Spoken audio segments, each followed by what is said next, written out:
There we Hey. are. Hey. Hello, hello. There we go. Let's do a wider angle. And then I'm covered by you. No, this works. Hello, everybody. Hello. Welcome to Jodi Day. Welcome to Jodi Day. We are both live from the treehouse together. Yeah, we are live, and this is the final episode of No More Jodi Days. You know, it's funny. I don't normally notice it, but when there's two people in the treehouse, if we move, you can see the between the logo and the window. You can see how it's moving. This is a treehouse, y'all. Yeah, and it's currently 300 pounds extra than it normally has. So yeah. But we're hanging out up here with the air conditioning running. I wanted to show this. Look what Nick got me, guys, for all of you Lego fans. This could be the next build. Look at that. It's amazing. I'm very excited to build this. I'm going to keep it up here in the treehouse so I don't accidentally build it off screen because I was very tempted to build it the other day. But that's awesome. Yeah. And I had too many words. It's coming. Oh, yeah. We're going to do bingo. By the way, for the last bingo round we did with the jury questions, I know it's late, but here are all the Jodi. Well, those aren't even all of them. We just stacked up a tower of Jodi mugs. They are on their way. I do have everyone's addresses, and I finally have boxes that fit these. So these are going to go out, and yeah, but these things are awesome, and they're durable. They're like it's 3D printed. Yeah, they are really durable. I have one to get to carry me home. Yes. Did you pack it already? Yep. All right. So, but yeah, so we have Jung says she's coming with the bingo cards, but we can officially start it at some point. We don't have to start it right now. Those are plastic or ceramic. So they are plastic. They're like a plastic mug with this plastic printing on it. It's they're very cool, very durable, not ceramic. How does it cost? What does it cost? It costs, well, I don't know. Yes, and the treehouse still holds us up. Yeah, but if you by chance see everything starting to lean more and more and more, please tell us. We'll say that this side over here is sinking a little. It's a little lower than the rest of the treehouse. I've noticed it for a little bit. Nick was kind enough to point it out. Yeah. Oh, okay. All right. So we have bingo cards. So let me, I'm going to post this in the chat. Oh, I got to get there first. Oh, I'm in Nick's. Oh, I'm registered as Nick's. Hang on. All right. So this is going to be feedback. No. All right. So I'm going to post a link to the bingo cards in Nick's chat. That should go up now. Then I'm going to log into mine. And I will post it in my chat in a few minutes. Oh, there we go. Look at that. Jung has already got the bingo cards in my chat. Okay.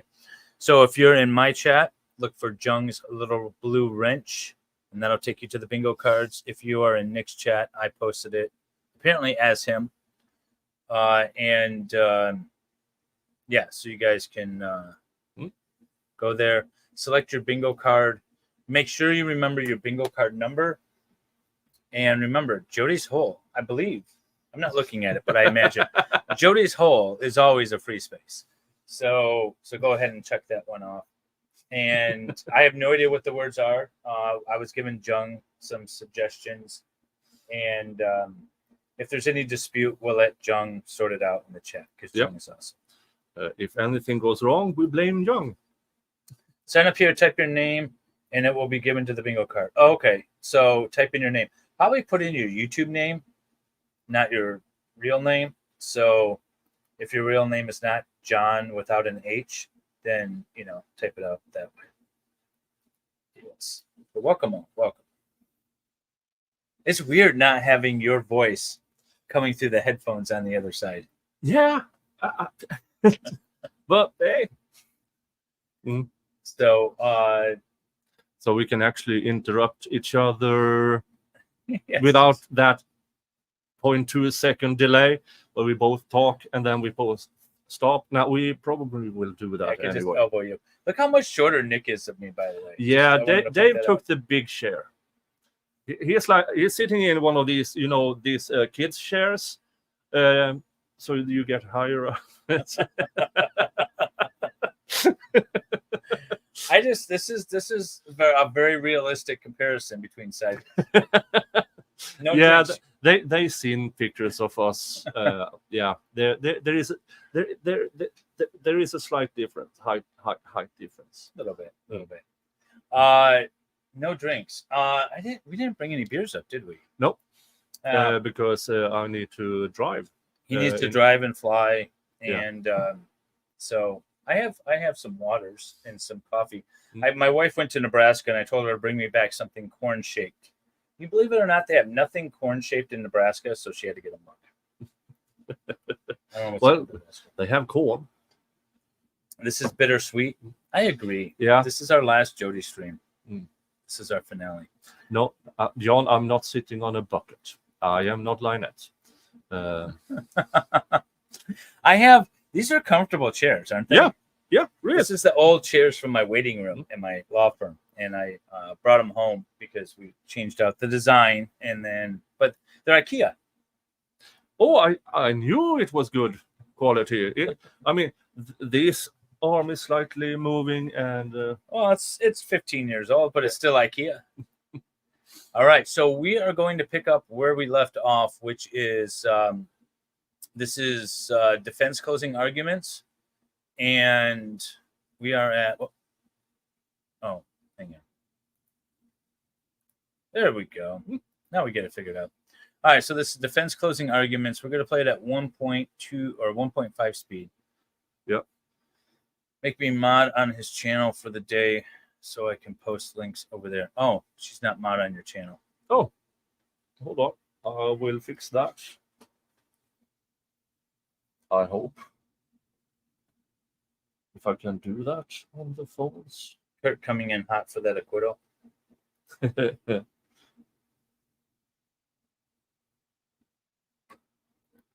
Yes, we are together in person for the final Jodi. We planned it this way. Will we see the verdict? We will see the verdict. I think we'll skip the 20 or 40 hours of jury deliberation. We might skip that. Yeah, good choice. Oh, hello, mother, in the chat. What do you guys plan on doing next Hey, once this is over? We don't know. we don't know. We like it that way. We will find out. Or they might join me on my serial killer Saturday. Yeah. Or something like that.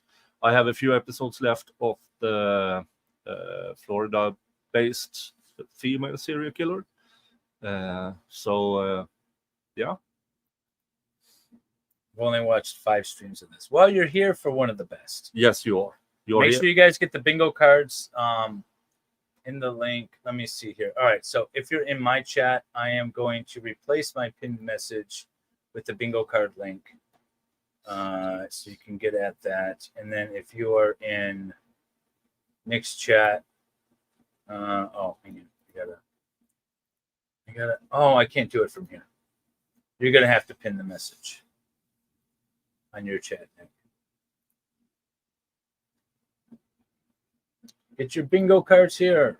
Yes. I can't see where I can add her as. Just go back to the live stream. Oh, go back to the live stream and just click on her. And then since you're the owner of it, you can just like pull it up if you were watching it on your phone. Dun, dun, dun.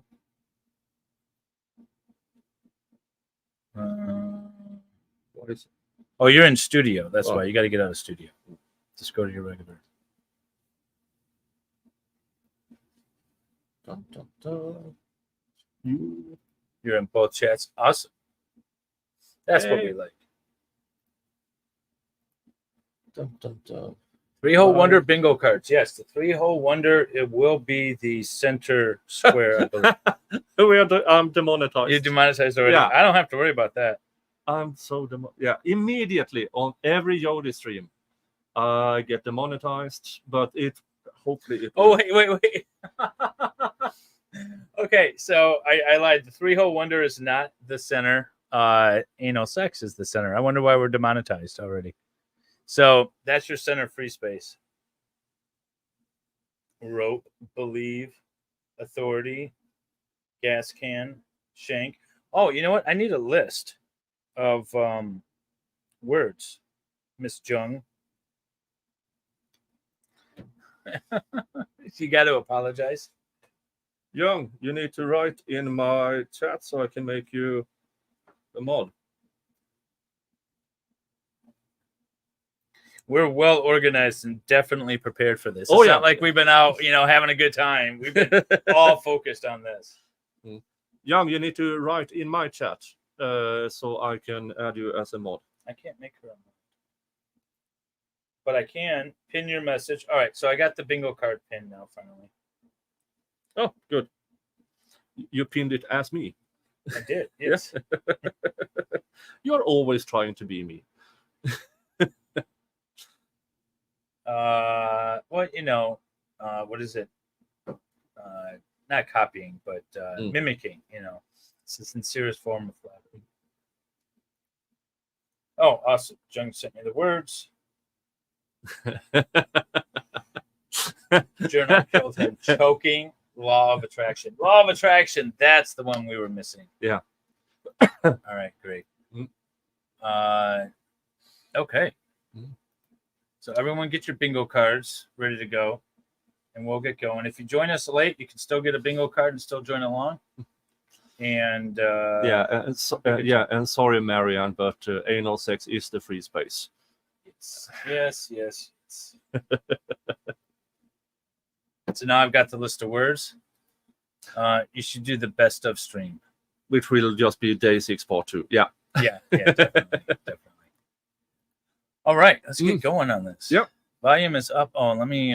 By the way, everyone, thank Vielhammer Media. Go check him out. This is his channel right here. He has all the playlist of Jodi. You can see it all here, as well as a number of other things. So everyone needs to go check out Vielhammer. His link is in the description. So go make sure you do that. Under the state's theory, that woman was never hit because it wasn't in a police report. Well, let's shine the light of truth on that, shall we, ladies and gentlemen? How much sense does that make? Is this too fast? Yeah, maybe a little. All right, let me turn it down to 1 point. Somehow he came to life all of a sudden for closing. Yeah. A woman, she didn't report it. She wasn't hit. Come on. I mean, come on. That is repulsive. Now, the state said yesterday that Miss Arias was implying that Miss Arias was trying to victimize Travis Alexander all over again by coming up with this theory that he's a pedophile, right? And then she caught him looking at this image of a child. Well, let's go back to that same doctor who claims all this experience with her 1-year experience. She was asked a pretty basic question. I think even with 1-year experience, she could answer it. She was asked, what is the definition of a pedophile? And Miss Dr. DeMarte says, now I'm really demonetized. Yes. Any little bit left is gone. Yeah. I'm going to put this in a spreadsheet and alphabetize them. Something to the effect of someone who has a sexual interest in prepubescent children. Okay. State says, oh, there's no evidence. No evidence to support that. That's not true. That's not true. On May 10th, 2008, you heard about 45 minutes of a phone conversation about Travis Alexander. And what was said during that phone conversation? Now keep in mind, obviously, the state's trying to write it off as a heat of the moment type of thing. But when Miss Arias has her orgasm, whether real or fake. Orgasm better be on this list. Oh, it's not. According to the state, any woman who's faked her orgasm is a big liar, and nothing she ever said should be believed. She's a fraud. But putting that, We got lie. Yeah. I said lie, liar, or lying or liar. So there we go. Lie. First word that I've spotted. aside, there's this idea that after this orgasm is heard, after Miss Arias articulates this, Travis Alexander says, that's so hot. Your orgasm is like a 12-year-old girl having her first orgasm. Who says that? You cannot write that off to the heat of the moment. You just said it, sir. That is sick, and that is wrong.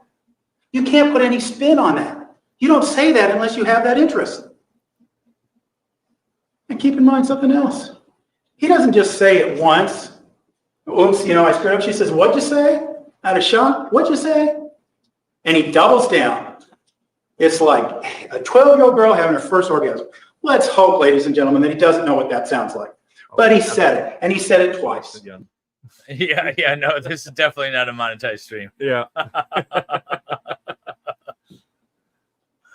The fact that it doesn't say, Dear Diary, I saw Travis masturbating to an image of a child. We have Doesn't masturbation. matter. You have Travis Alexander's own voice. This is gonna take forever. All right, so we got masturbation and lie. Oh God, so many. Okay. Saying this.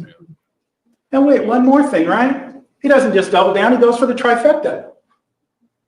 He says, like corking the pot of a little girl. Corking? He said that, Corking? not Jodi Arias.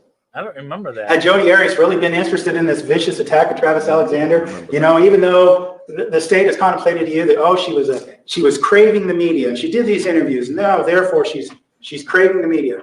She's throwing Travis Alexander under the bus. Gee, wouldn't it make sense? You've got the national spotlight upon you. You're hoping not to go to trial. And you have this camera in front of you. You have Inside Edition. You have news shows. You have all kinds of people who want to interview you. Camera. And you don't say it. She didn't want to tell Detective Flores that Travis Alexander had these interests. Oh, Detective Flores. All right, so the last two words were camera and Detective Flores. Well, Jung's got it all, except for orgasm. I can't believe you missed that one, Jung. She didn't want to tell anyone that he had these interests. If she had said, if this was a big plan, and if this was her plan to throw mud on him, she could have done so when she talked to Detective Flores, right? She didn't. She could have done so when she talked to Inside Edition. She didn't. She could have done so when she talked to 48 Hours. She didn't. Okay, wait. So there is one that's called profanity, saying the word or using it. We'll stick to like the 7 words that are banned from the radio kind of thing. It is a reality of this trial. It is a reality of the facts.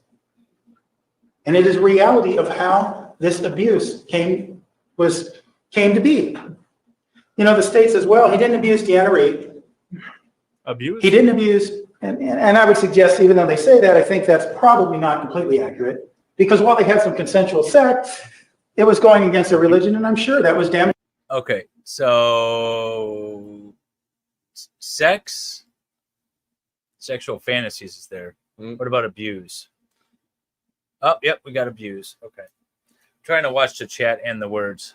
To both of them. But he didn't abuse Lisa Andrews, and he didn't abuse Mimi Hall. So therefore, he's not an abuse of God. Mimi But the Hall. relationship wasn't the same, right? She knew his secrets. She knew of his interests, hopefully an interest he never acted on.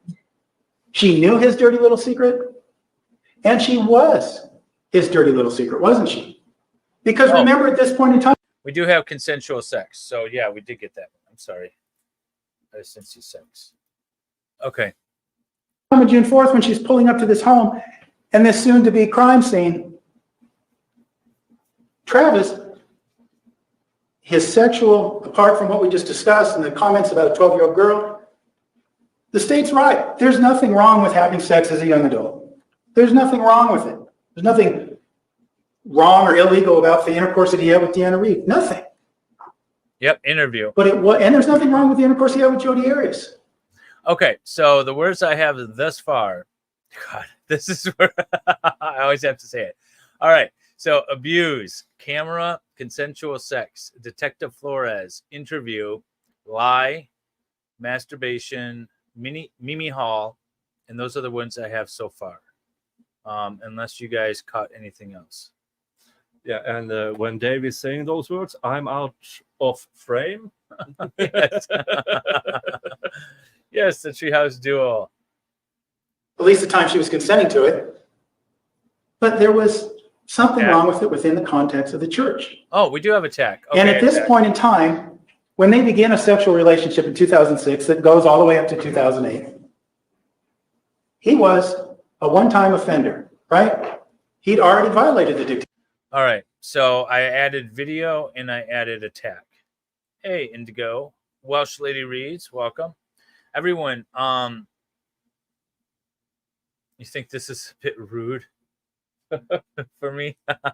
Hey, if you guys want to participate, hit the link at the top of the chat and grab a bingo card. It's not too late to start and play along with us. To this church. One time. He needed to keep that dirty little secret that he was having sex with Jodi Arias, because there could have been ramifications. He was a repeat offender. He would have been a repeat offender. There's no doubt about that. No doubt about that. So the relationship was different. The need to control her was different for those reasons. What did we also hear on this tape that is demonstrative of this relationship? We heard Travis Alexander engage in what Alice LaViolette called character assassination. Did we get the word believed? Does believed count as believe? Yeah, I would say so, but I don't know if I heard that word. Someone else, if you want to verify it. Nick's trying to hijack the computer. Yep. Whatever place you want to put it on the continuum. Remember at the beginning of the tape, before the sexual portions got played, you heard Mr. Alexander talking about Mr. Abe Abduhadi.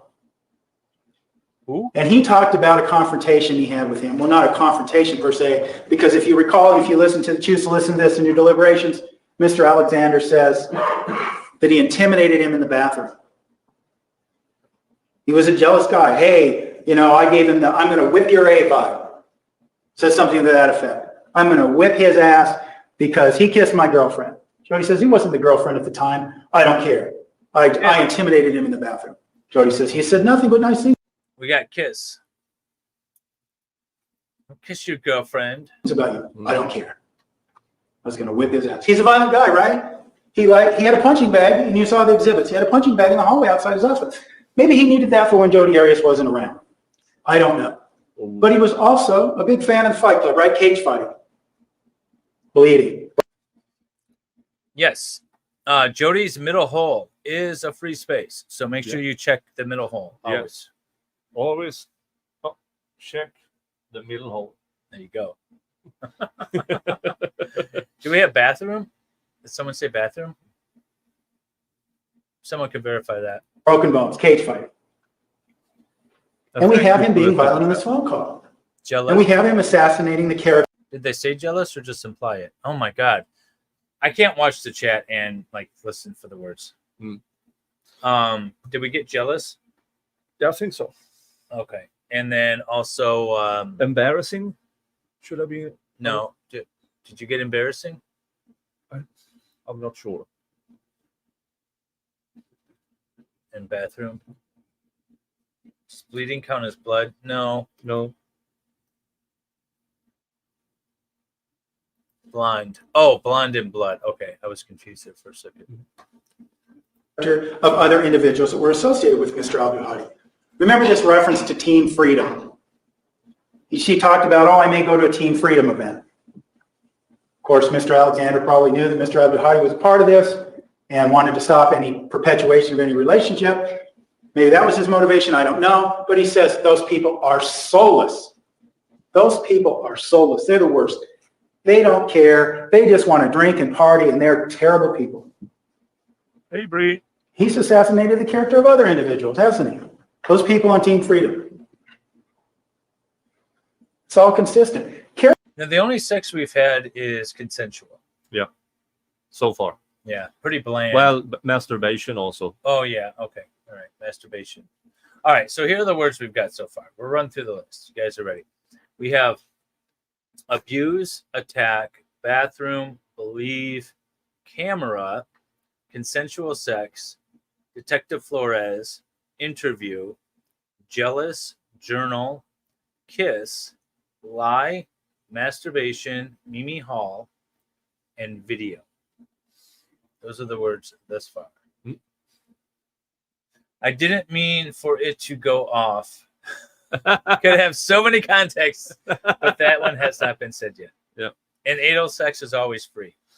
Yes, for Jodi, anal sex is always free. Sex should be consensual. Well, not always. Character assassination. We saw it, right? We heard it. Whore, slut, three-hole wonder. The only thing you're good at is giving Three-hole blowjobs. wonder. Things like that. Bitch. There it is. We got three-hole wonder. That's amazing. Wait, It's not there. Oh, Young. there's no three-hole wonder. Oh, Oh no! I even put that on a list to you. Okay. Oh. I thought you wouldn't say it.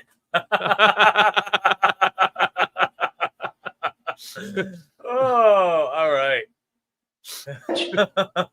And you know, Dr. DeMarte, in an effort to try to, I don't know, save face with her, what appeared to be scripted testimony, says that's an inappropriate communication pattern. Something to that effect. That Mr. Alexander had an inappropriate communication pattern. Seriously? Inappropriate communication pattern? hey, what's fish? Who wants to be called a slut, whore, bitch, and three-hole wonder? That's beyond inappropriate. Wait. Slut, So he said it whore, again. Slut, whore, bitch, and three-hole wonder. Okay, so I thought we have some of these. Yeah. The whore is there somewhere. And the W. There it is. Oh, there it is. Okay, so we got whore. That was an added one. We don't have slut. We don't have We have skank. biatch. Nope. So we, out of all those names, we only had one on the card. Okay. But all those things, the fear that she'd experienced from the violence before, the love she had for Mr. Alexander, sex, the lies. Keep in mind now, the lies. Sure, Jodi lied, but Travis Alexander lied as well too, didn't he? Not only we heard Deanna Reed talk about how he lied about having sex, he would lie by omission. The state made a big deal. If Jodi Arias didn't confess to everyone she talked to, she lied by omission that she killed Travis, right? So the seven words you can't say on the radio is what we went with for the profanity. So now I need to actually Google that because I don't know what they are. 7 words can't say on radio. 7 dirty words. Let's see here. Yeah. No. Yeah. Demonetized. None of those have been said yet. Nope. I'll just leave it at that. Yeah. Yeah. For Alexander, Miss Reed tells us Yellow. when people would ask him about his virginity, he just kind of shrugged off and laughed, make it look like he was still a virgin when he knew he wasn't. He lied. He lied when he told that Jodi Arias was a stalker. We'll get into that a little more later, this idea that she's a stalker. Stalking, we got that. She wasn't a stalker. Look, if she was a stalker, right? Why do you take a picture of your stalker naked on your bed? So fearful of Jodi, his stalker was Mr. Alexander, that in Exhibit 393, Fearful. on 11, Same as terrified. Fearful is the same as terrified. Or do we have both? We know we have terrified. We don't have fearful. No, I say terrified is terrified. Yeah. Okay. 11 in 2006, he sends a picture of his penis. Yep. Oh, we don't have that word on the list. How fearful of his stalker is he Okay. if they're using Exhibit 434? If he attends Okay. prepaid legal functions with her. All right. So the 2 added words were stalking and photo. Why does he have lipstick on in this picture? I don't know. How fearful is he of this stalker if, as they do in Exhibit 432, they go to the sacred groves a sacred historical site in New York, a sacred historical site to the Mormon Church. Prepaid legal, yep, prepaid How legal. scared of his stalker is he if they go to the balloon festival, as we see in Exhibit 431? How scared is he? How scared is he in Exhibit 435? When while still in New York, they travel to Niagara Falls together. How scared is he? Angry has not been. You see, ladies and gentlemen, part of the reality of the situation Angry has not been said yet. with this whole idea is that Miss Arias was a stalker, is that it was a facade created by Mr. Alexander. In case she ever got caught sneaking in or sneaking out. She's crazy. She won't leave me alone, that sort of thing. That's why she's over here at 2 a.m. That's why she's over here at different hours of the night. Ladies and gentlemen, we know there was a continued sexual relationship, and it was an out. It was an out for him. Maybe Travis Alexander had fear that this would be exposed, not only affecting his status. So he's used the word fear. We have scared and terrified. And because we have scared and terrified, those words need to mean those exact words. So we're going to wait until we hear afraid or terrified and not use scared to supplement either one. Of the church, but maybe, and probably wrongfully so, maybe he feared that his friends would lose respect for him if they knew that he was engaging in this behavior. He had to come up with some sort of ruse in order for this behavior to continue. And we know it was a ruse because we know he took pictures and had Jodi Arias over, and this idea that, we don't know if she was welcome over there in the house on June 4th. He was taking pictures of her naked on the bed. You don't do that with your stalker. Naked on the bed. Bed. So this sex, the love, the fear, the lies, and the dirty little secrets all culminate. Dirty little secrets. Damn it. What was it about? What was the word I was looking for? Bed and something else? Shazbach. And then dirty little secrets. Is that in here? No. All right, hang on. I got to back it up a touch because I don't remember. Don't do that with your stalker. Naked. That's the word. So this sex, the love, the fear, the lies, and the dirty little secrets all culminate on June 4th. Unfortunately, what happened is that Mr. Alexander's bedroom became a crime scene. Now, Jodi Arias told you that she was taking photographs. And we don't need to go through all the photographs again. We saw the photograph we were talking about, a couple of photographs. Exhibits 159 and 160, if I remember correctly, about Mr. Alexander sitting in the shower. One we see his face, one we see his body. Shower. The argument you heard yesterday was the photograph of the body sitting in the shower was not accidental because it was in focus. Doesn't seem like a photograph anyone would particularly take, but it makes sense. Jodi Arias said she was holding the camera. She was looking at some of the photographs, deleting some, deleting others. It makes sense that she could have been holding the camera steady and accidentally took that picture. Okay. So we're at this moment in time, and this is when things differ, right? Up to this point in time, we've talked about facts that are entirely consistent, for which there's no real dispute, at least in terms of what happened. What to make of it, there could be dispute. But this moment in time, right, about 5:30, this is the pinnacle, right? Where the state says Miss Arias, who already has a gun, reaches down and stabs in an upward motion. Stabs. And that after this happens, sometime after this happens, we have Exhibit 161. No stabs. One of the photographs that was recovered, right? Jodi Arias says, and it's certainly coming in a little clearer today over there, 5:31 and 14 seconds, and you'll have a chance to have this back with you. But Jodi Arias says she drops the camera. This photograph is entirely consistent with that, isn't it?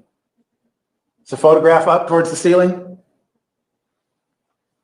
Jodi Arias says Travis Alexander yelled at her for dropping the camera. He called her stupid. He says even a 5-year-old could hold a camera. Now remember, this is a budding professional photographer who loves photography and who takes great pride in it. He's attacking her at her core, insulting her. Miss LaViolette talked about those kind of insults, right? I guess they'll hire anybody type of insults. Attack her right at the core. Even a 5-year-old could hold the camera. You're stupid. And then he jumps out. And then he attacks. And then he holds her down. And she remembers that on a previous occasion when he held her down, he had choked her to the point Choke.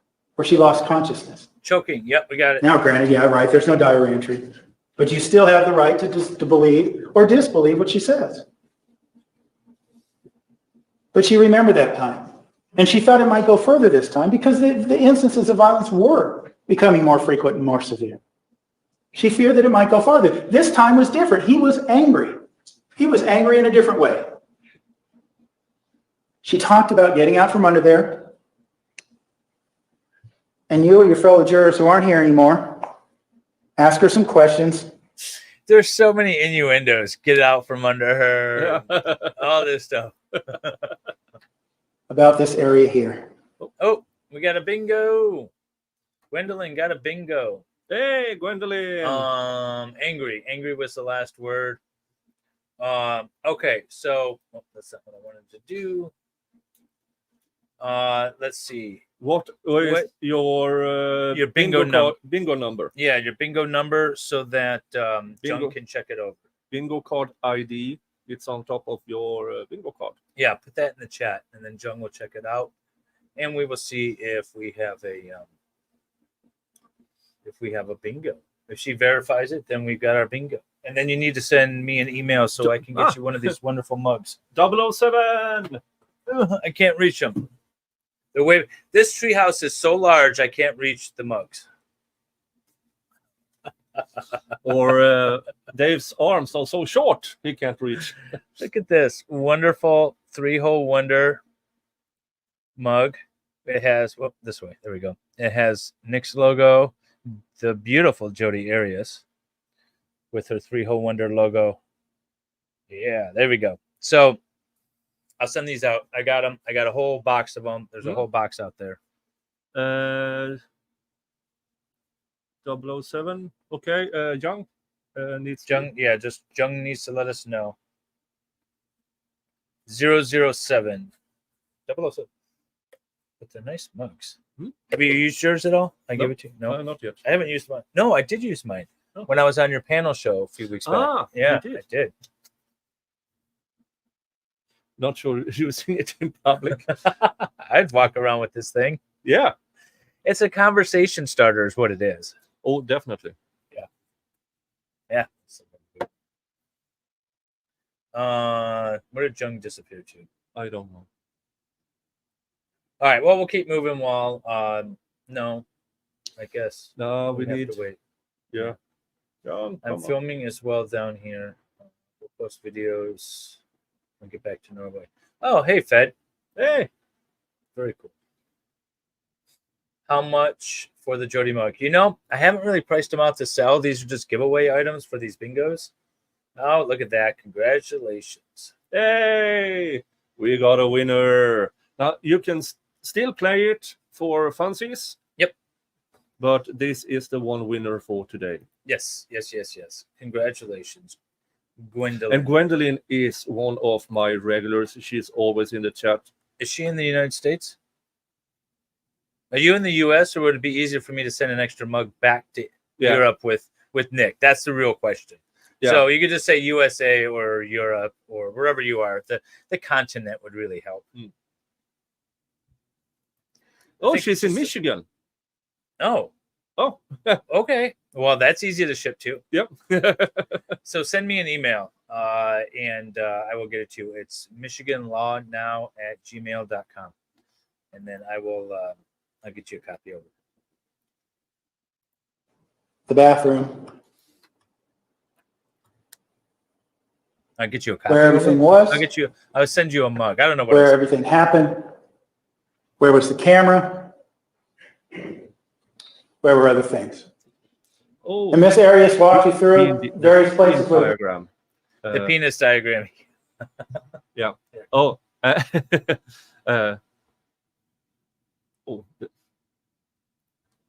Camera was where she remembered it to be. And she told you about the fear she felt. And again, I'm not going to read your self-defense instructions, but the fear she felt at that time and the reasonableness of the action she took are to be assessed from her as a prior victim of domestic violence. Sexual assault, take your pick. No domestic violence. She tells you that after she gets out from underneath him, she runs through the closet. She tells you that while in the closet, she remembers from her experience as a maid Yeah, we have closet. to Mr. Alexander, not wearing the French maid outfit, but cleaning for him, that he had owned a gun. She tells you, showing Exhibit 69, let's start with Exhibit 69. I do. She says, I grabbed the gun off the top shelf. We learned from Detective Flores' measurements that if we believe the shelf to be the same as it was 5 years ago, that it's about 7 feet tall. And that's where she says she got the gun. Maybe it shows up a little better. I'll get a market together for the Jodi mugs. I haven't really priced them out for anything, or I haven't put them on a marketplace, but I will. If there's a high demand for it, I'll put them out there. In Exhibit 7. And you can still play the bingo. Yeah, you guys can still play the bingo. For the funsies. For the funsies, yes. Keep playing the bingo, but we only have one winner today. The last time we did bingo, we ended up like 23 winners in one day, and that was a lot of mugs to order. Yeah. And so I ordered a bunch of mugs, but I don't have that many more to give out. So.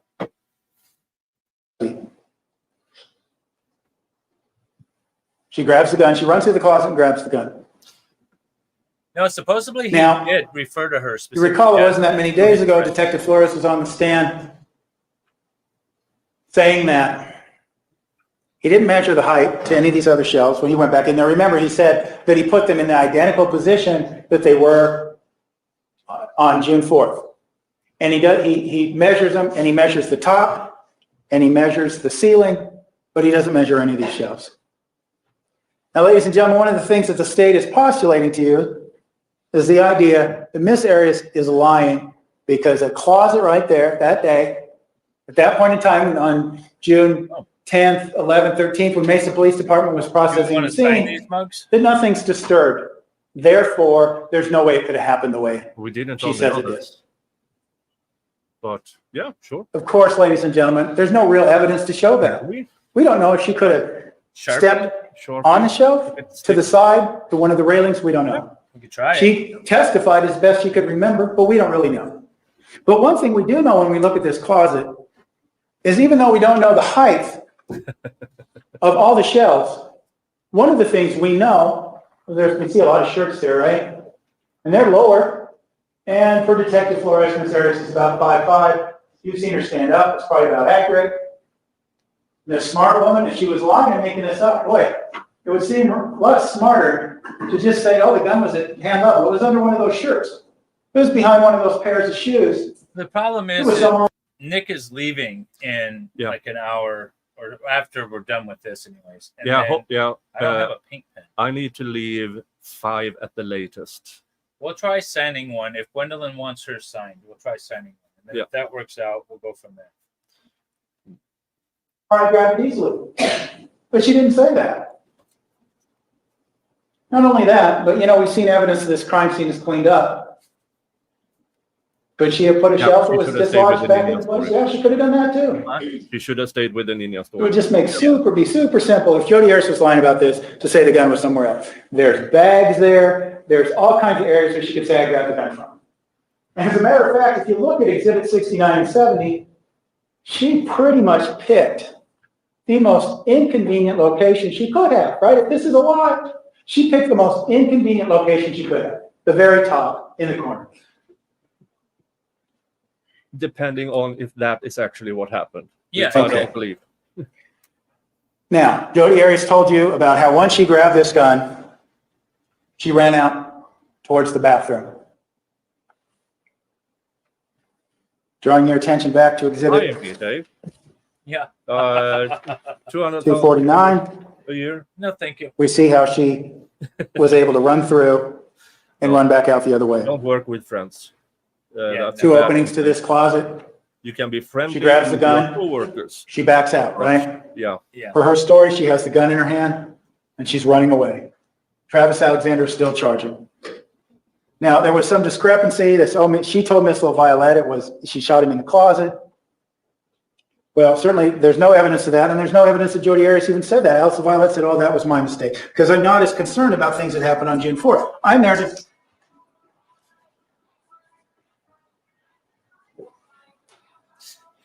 Wait, what is that song? Someone's going... We need to identify this song. Someone has a song and a ringtone going off in the courtroom. And it was a happy tune as well. It was a very happy tune. I'm going to turn up our headphones for a second. I got to try to identify the song. Let us know in the chat what you think the song is.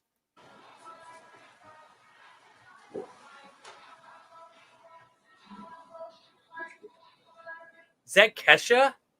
I have no idea. I think that's Kesha. One more time. I got to listen to that one more time. Yeah, please get me demonetized and a copyright strike. Baby got back. I have no clue. I think that's Kesha, but I can't. It sounds like her style of music from back then, especially. Okay. So Miss LaViolette tells you, well, I might have been mistaken. My notes were wrong, that sort of thing, right? There's no evidence that Jodi Arias says I shot him in the closet. But to say it again, build the house of cards, call it a lie, and knock it back down. Okay. So Miss Arias backs out of the closet, points the gun at Mr. Alexander, and shoots him as he's leaping towards him.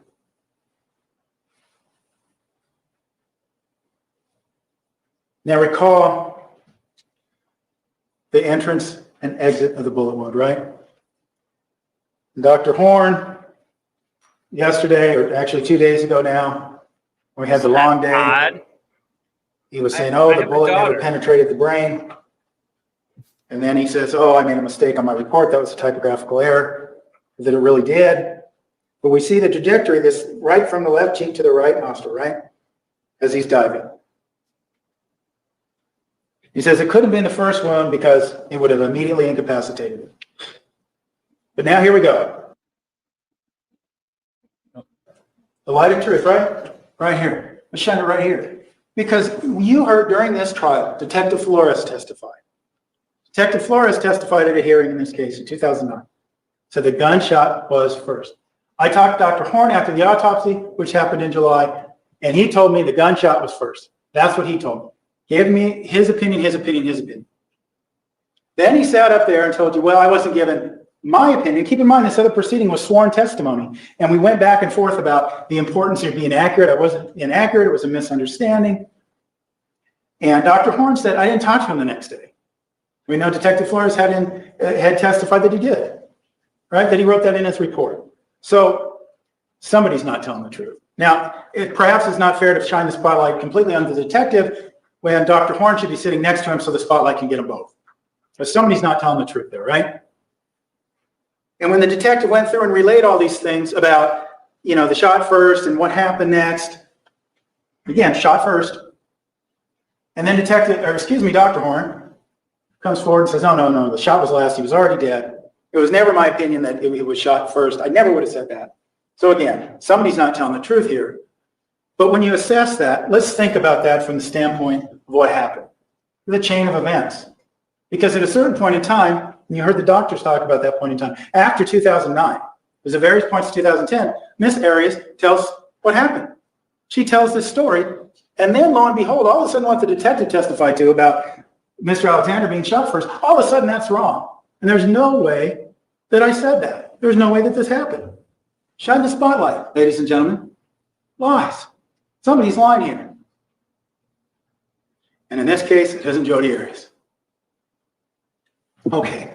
So she tells you he dives like a linebacker and takes her down. The gun goes off. He falls on top of her. And he's on top of her. And he's been shot. And he says, fucking kill you, bitch. There's a threat there. Hey, we hit one of the profanities. So if you guys were late, there's a bingo thing that says profanity, whether he says the word profanity or uses one of them. And we said that it was the 7 dirty words that you can't say on the radio. We didn't say it. any of the words. Yeah. Because we didn't want to get demonetized. But let's just say he just said one. Yeah. So if you have profanity on your bingo card, you can go ahead and check that one off. Obviously, there was a we're threat already there before demonetized, because he's chasing her. She was in reasonable fear that he was going to end her life. Part of the reality, ladies and gentlemen, of this day is that out of this scene, out of this picture, behind which many dirty little secrets were held, somebody was not going to make it out alive. It Remember for 16 months. was either going to be Jodi or it was going to be That's Travis. Jodi Day. Now, what Jodi told you after that is that after she remembers fucking kill you, bitch, is not very much, right? She tells you that she has lost her memory. She didn't have it, perhaps, but she doesn't remember. And Dr. Samuels talked to you about... Was it the profanity that sent you over and got you bingo? I hope it was. Flight, excuse me. And how the hippocampus doesn't necessarily process those memories. She may never have them in the first place. And we talked a lot about PTSD, and we don't have to go over that again. Oh, we know all the tests. We know the tests were consistent. And we know that trauma is trauma, whether it was a bear, lion, tiger, or this mysterious gopher that was introduced a couple days ago. Right? We know that. We know trauma is trauma. And we know that she was attacked by 2 intruders or by Mr. Alexander. There was trauma there. And let's face it, going back to lies and things of that nature while I'm thinking about it, Jodi Arias has been wanting to get Mr. Alexander. Like I said before, she would have just said, oh, he attacked me, he's a pedophile, he's terrible. But she came up with this silly lie about 2 intruders to try to avoid the reality, to try to avoid the airing in front of these cameras of everything that was at one time a dirty little secret. See, one thing this trial did is it ripped the... I'm surprised we just got PTSD, by the way, but I'm surprised we don't have PDF file on the bingo card. Yeah. Well, Jung did say that she had so many words that the bingo system, the website that she uses, wouldn't take them all, so she had to like eliminate a bunch. Ah. So she was struggling. There's so many good words for this trial. That's the problem. Lid off all these secrets. It's very quotable. And if Jodi Arias, I would submit to you, wanted to rip that lid off, she could have done it when she sat down with Detective Flores on July 15th. Song was Dynamite. Oh. Thank you. Yeah, don't play it. No. But that's good to know. Yes. That was going to bug me. July 16th. One of the things, though, about this memory loss, you had some questions about it. It was referred to as the fog, right? And that she didn't have memories of what happened there. She told you about a couple things, though, related to her memory. She said she had, I think it was in response to one of your questions, she had some vague memories of being on her knees and dropping the knife and screaming. And then she had some memories of the knife going in the dishwasher, but she's not sure. Did that happen on a previous occasion, or did that happen on June 4th? She wasn't sure. And you know, probably the argument you're going to hear, or that you have heard, is that this is just made up. That she remembers exactly what she did, and she's lying. She's feigning this memory loss. This memory loss was real. We went through the testimony. Dr. DeMarte tried to say lie every other word if she could about Jodi Arias. Said, oh, she would have remembered. She knew what she was doing. That's why there was, she knew there was blood on her hands and killed him, that sort of thing, right? She knew. It's feigned. It's fake. She's lying about it. Well, the problem is, if she were lying about this stage of events, this smart woman, if she's lying about this stage of events, we saw the closet, we talked about that, wouldn't she actually make up a lie where she remembered, where she said, he chased me down the hallway and he kept screaming, I'm going to kill you, I'm going to kill you, I'm going to kill you, you're going to die. You bitch. Say anything like that? No. Could she have made up a story where Travis Alexander grabbed the knife and said, I'm going to kill you? I'll kill you. And then dropped it, or she knocked it out of his hand? She could have done that, right, if she was lying? She didn't. She didn't. And the proposition put forward that, she had years to think about this, and this is what she came up with. And this fog is part of this, right? This fog is not made up because ultimately it is instead an inconvenient truth. It would be much more convenient for Ms. Arias to tell you the sort of things that we just talked about. to paint this horrific scene, right? Of what he did. She didn't do that because she couldn't. She couldn't. Now, whether the memories were there and never moved into the portion of the brain that stores them, or whether trauma prevented them from being processed, we don't know for sure, obviously. But we know that this is indeed an inconvenient truth. And keep in mind, ladies and gentlemen, they say, oh, this woman's smart, she's planned her lies, and she's planned this crime for weeks, and now by the time she's with Detective Flores, it's been months.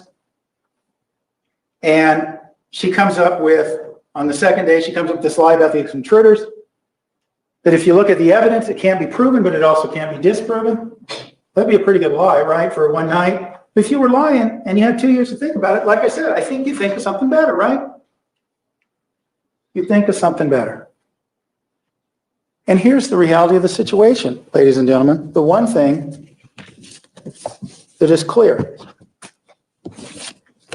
This scenario of Jodi Arias being forced into doing something, forced into defending her life, They did between what we see in Exhibit 159 I agree. They did the best that they could. and what we see in Exhibit 162 It's so is a much more such a plausible horrible scenario backpatter for them. Yeah, especially when she changed. than premeditation. Yes. Yeah.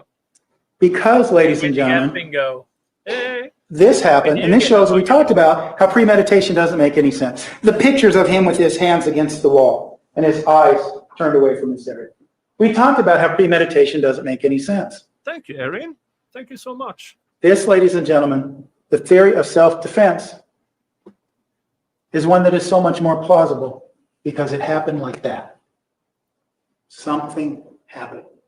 We have to face the reality, as much as the state doesn't want you to believe it, that something happened in this moment in time. Try revisited. These few minutes between 5:29:20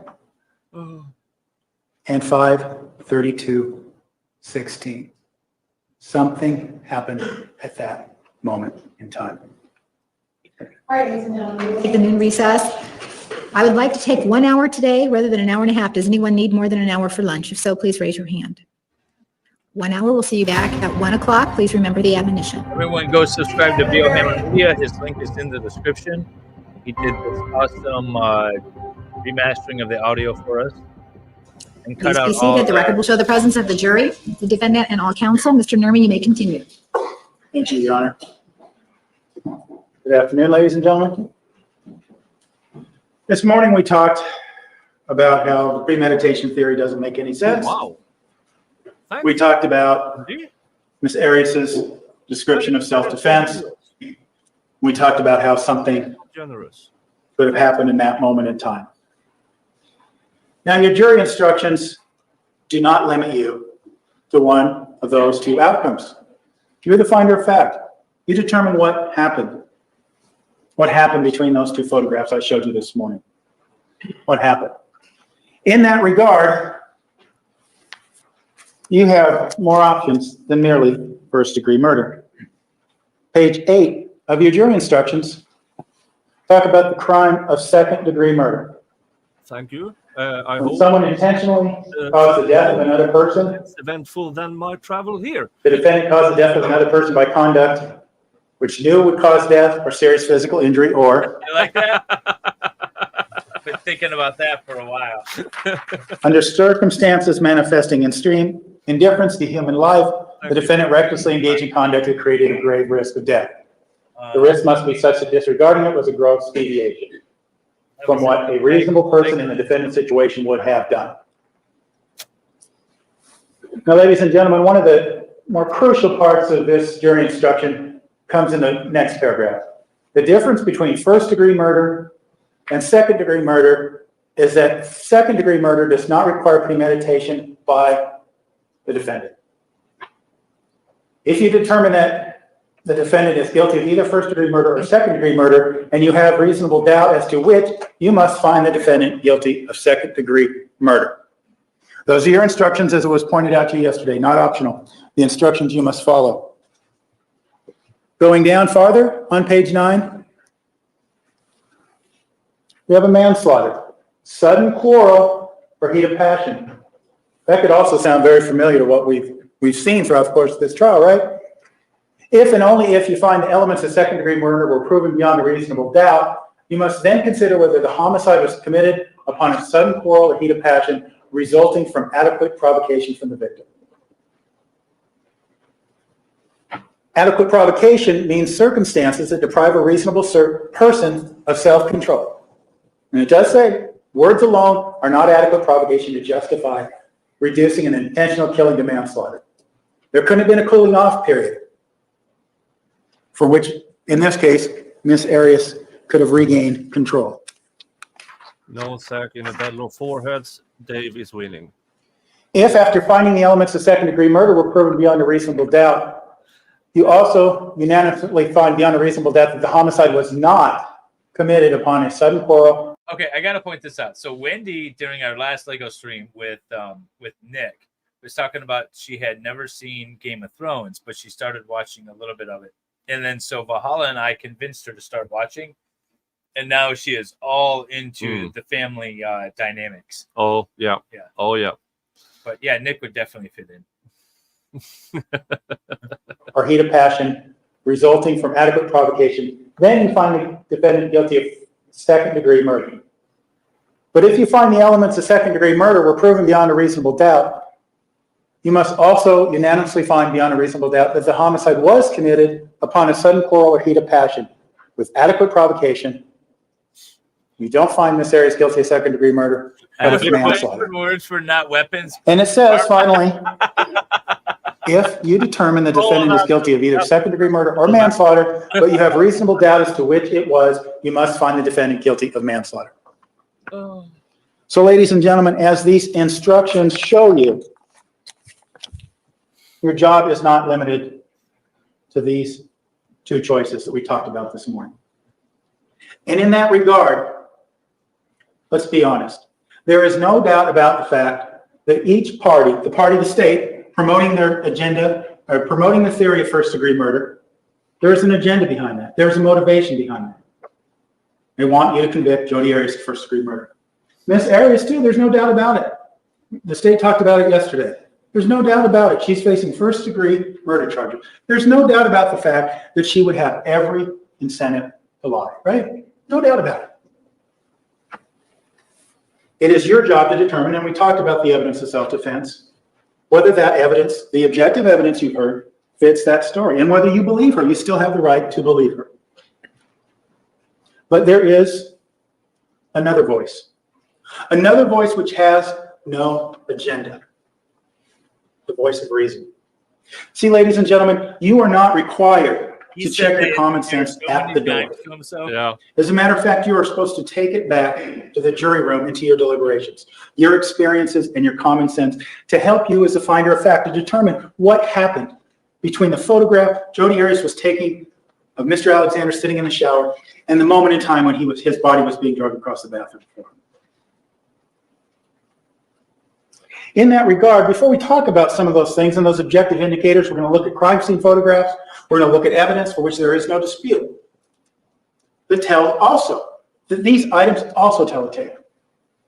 But let's not forget that even the voice of reason, even your common sense, even these objective indicators will tell you that this is still a tale of fear, a tale of love, a tale of sex, a tale of lies, and a tale of dirty little secrets. What we need to do when we talk about this objective evidence, analyze, we need to take, stock, I guess, if you will. What was that? This is a tale of dirty little lies, dirty little secrets. That would be a good finisher. So you should have switched anything he says from now on forward. He should have ended with that. Yes. Because that is remember. That's a few lines you actually remember. Yeah, I'm going to speed this up a touch. We still have an hour of him left. Yeah. I'm just going to see how it goes. If it's too fast, then we'll slow it down. Of all the things, we have these two pictures. Travis in the shower and his body being dragged across the bathroom floor. But outside of those two pictures, and even outside of the pictures on June 4th, we have the context of this entire relationship, don't we? you know, one of you or your fellow jury members who weren't or who may not be here, there was a question posed a couple of times. I think once to Miss LaViolette and once to Jodi herself. And the question was something to the effect, and it was worded differently both times, but did Jodi and Travis have a love-hate relationship? That was the question. And I think it's a fair one. Objection. Sustained. Rephrase. The question is a fair one. But it seems that, well, there have certainly been elements of love, right? We've seen elements of love in this relationship. Right away, John. We saw both Jodi and Travis on New Year's Day express how much they loved each other. We heard elements of love. We read them in the text messages. We saw them in Jodi's journal. I love Travis Alexander. And we saw expressions of love from Travis Alexander, text messages. Did he love Jodi? He told her she did, but he definitely loved having sex with her. We know that. Is there elements of hate? Maybe.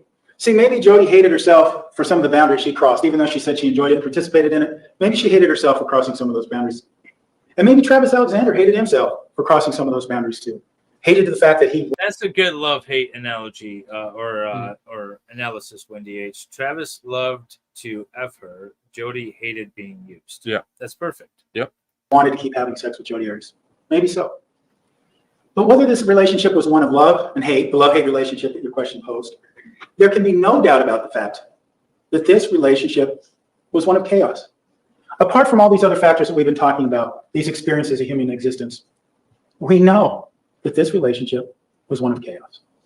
Ladies and gentlemen, what I want to begin this afternoon by doing is reminding you of some of the chaos that we've seen throughout the course of this trial that demonstrates that this idea of premeditation, self-defense, but there could be something else. I want to play for you what's been marked as Exhibit 508. This is a portion of the phone call. You saw and heard this before. This is a portion of the phone call that Travis Alexander and Jodi Arias had on May 10th. And listen, if you will, ladies and gentlemen, for the chaos.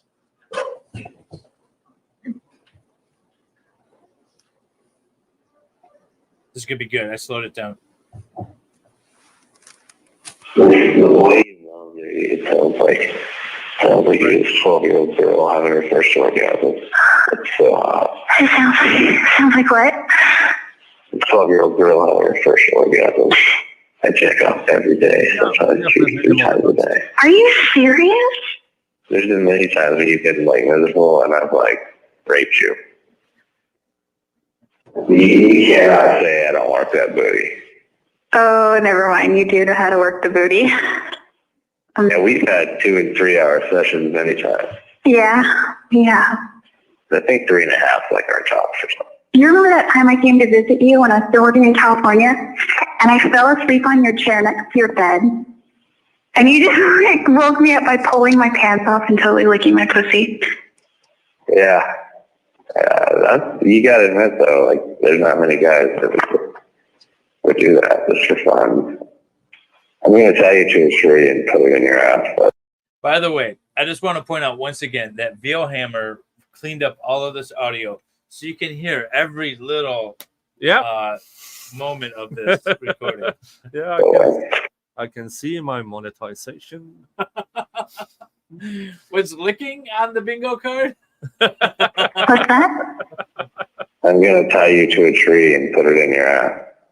I'm going to tie your arms around the tree, blindfold you, and put the camera on a timer while I'm parking it. Just think of how I pounded you with a full 6-year-old pop until it was nothing. I didn't like the pop rock until I liked the 6-year-old. This is Jodi who is recording Travis. Yes. And she kept it. And when we listened to it first time, the call was initiated by Jodi. Yep. And he was more or less, this is like, he was sleeping. He was sleeping, got woken up by her calling, talked for a good 30 minutes before this started. And all of this was initiated by Jodi. Mm-hmm. There's a lot of vocal fry in this. Definitely. Yeah. Like you could ride my freaking face. Go horse. Yeah. You get some 69 pics too.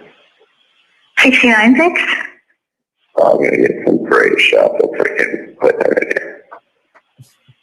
Like the actual putting it in you and like your reaction and just What was the that? angles and Pop rocks. Pop rocks. Yeah, pop rocks. Pop rocks. Did you get pop rocks? Oh, you got pop rocks. Yeah, I got pop rocks at home.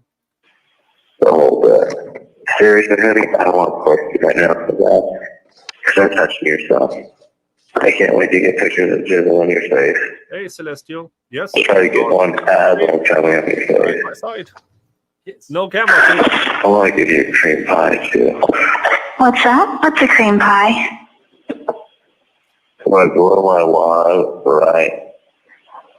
Just like a quarter inch inside your pussy. I mean, it's going to be like legitimate porn. Yeah.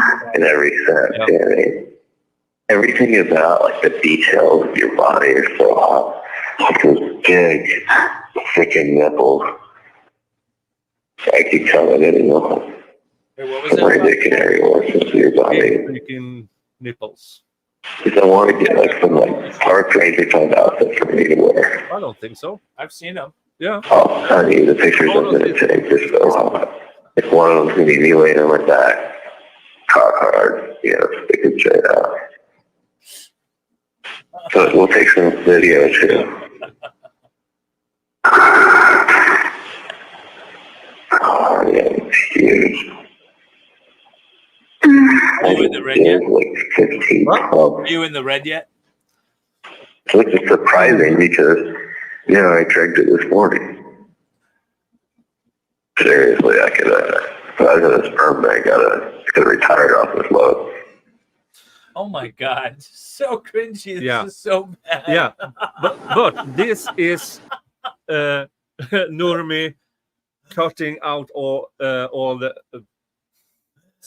other. I mean, that was like 40 minutes of phone sex. It was and so long. he the first time. and he cut it down to, what was it, 5 minutes. I could go to the sperm bank and retire off of this load. Is that working for you, ladies? Is that some sexy talk right there? It's so bad. Oh. Those were the words of Mr. Alexander. How do they demonstrate chaos?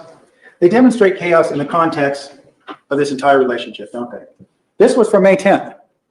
May 10th, 2008. A few weeks before the killing, a few days before, about 9 days before, he tells Reagan Housley how he's afraid of Jodi Arias. Several days later, after this, well, the 26th, he's calling her a whore, a slut, and a three-hole wonder. You've seen these text messages. We've gone over numerous text messages, right? On one day, text message could be sent. Jodi was the most beautiful woman in the world. I say these are not dad jokes. Next day, she could be a horrible bitch. There's text messages reference to Spider-Man underwear. Text messages sexual in nature. Text messages loving in nature. Oh, I saw one Chaos. of these really cool Unhealthy relationship, right? Bio Both parties. It says, I don't have a dad bod. I have a father figure. Oh, yes, we saw that. Yeah. Yeah, we were at Dunham's. Yeah. There's no doubt about that. Chaos. An emotional turmoil, if you will, that perhaps both individuals were feeling on their own and bringing it into this relationship, into this caustic relationship. I mean, let's think about it, ladies and gentlemen. We have this relationship that after a few months of going out, we saw what has been marked Exhibit 438.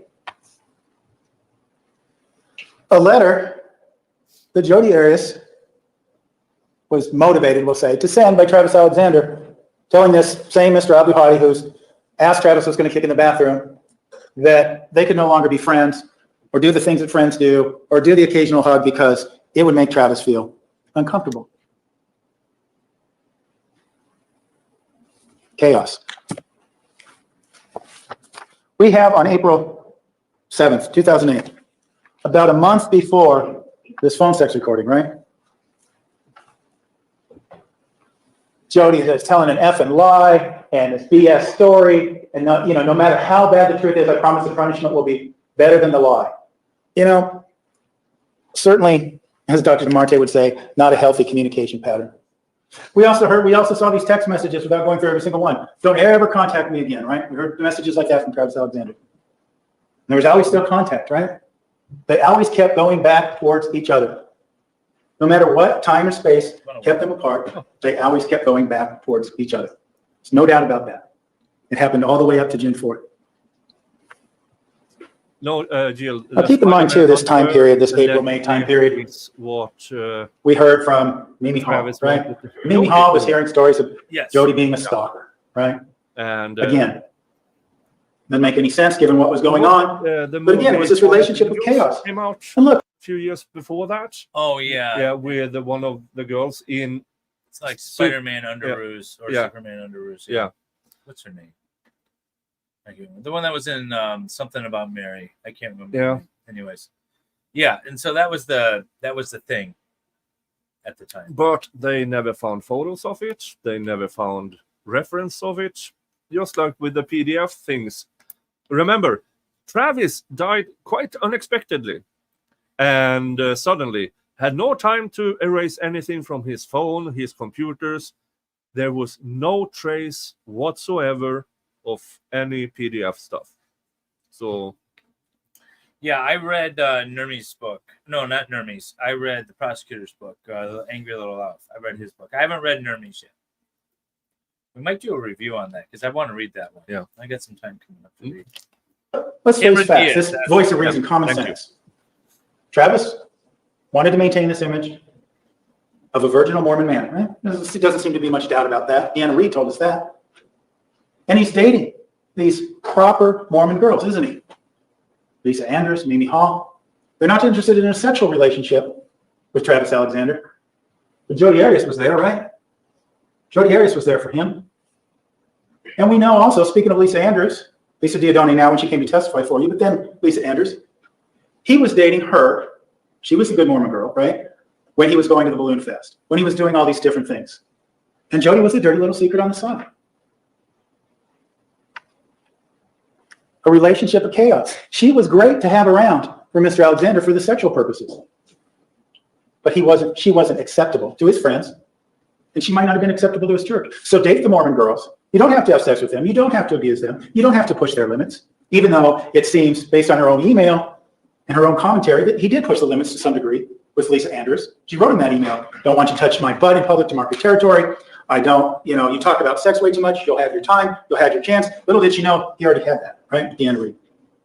But that was the reality of what was going on here throughout the course of this relationship. In the time period that he's dating these other girls, flirting with other girls, Jodi, for his dictate, has to write Abe a letter and say, no, we can't be friends anymore because it might upset Travis. That's what was going on in this relationship, right? On May 2nd, 2008, Travis Alexander sends Miss Arias Exhibit 391.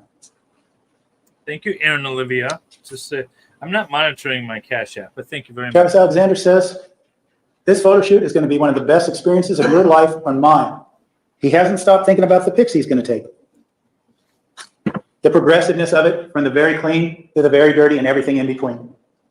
It will tell quite a story and be a lot of fun, and not a day has gone by that I haven't dreamt about driving my shaft long and hard into you. Now keep in mind, ladies and gentlemen, although this is before the message to Reagan Housley about being afraid of Jodi, this is also around the same time period when he's dating Mimi and saying, I have a stalker. Well, it's funny too, because the state says this is true, she's stalking him. But again, would you send your stalker a message like this about when I'm all by my lonesome, I have no desire to think of anyone else in my scandalous fantasies? Is that a way to tell someone to back off? I don't want to be in a relationship with you? No, doesn't sound like it to me. Nothing, from my own experience, nothing is even enjoyable compared to you. That's what we talked about love. Hey, right, he loves having sex with Jodi Arias at the very least. Because of that, I spent a lot more time getting myself off.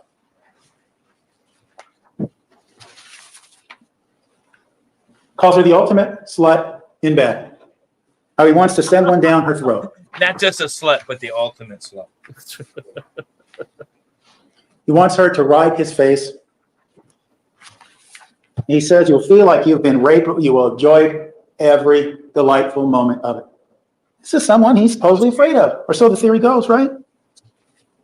Someone he wants nothing to do with. Someone in other text messages he calls evil.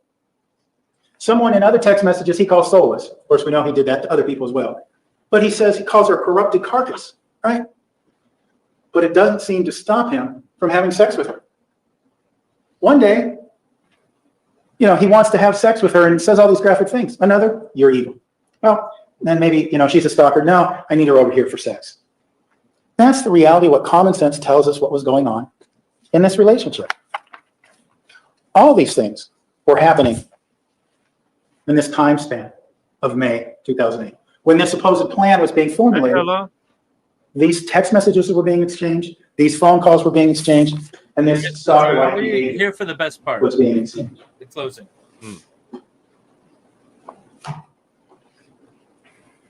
Showing you what's been marked Exhibit 164. Talking about this photo shoot. Does that look like that was the best? You don't know this trial? Excited? We have covered it for over a year. Like 18 months or so. But this is Jodi Arias.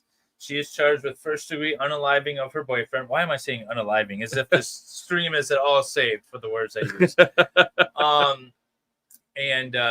she had an on-again, off-again, very sexual relationship with, including all kinds of recorded phone sex and photographs that we got to see all of. And now we are arguing about whether or not she is truly guilty of unaliving him in the first degree. Best experience of Jodi Arias' life?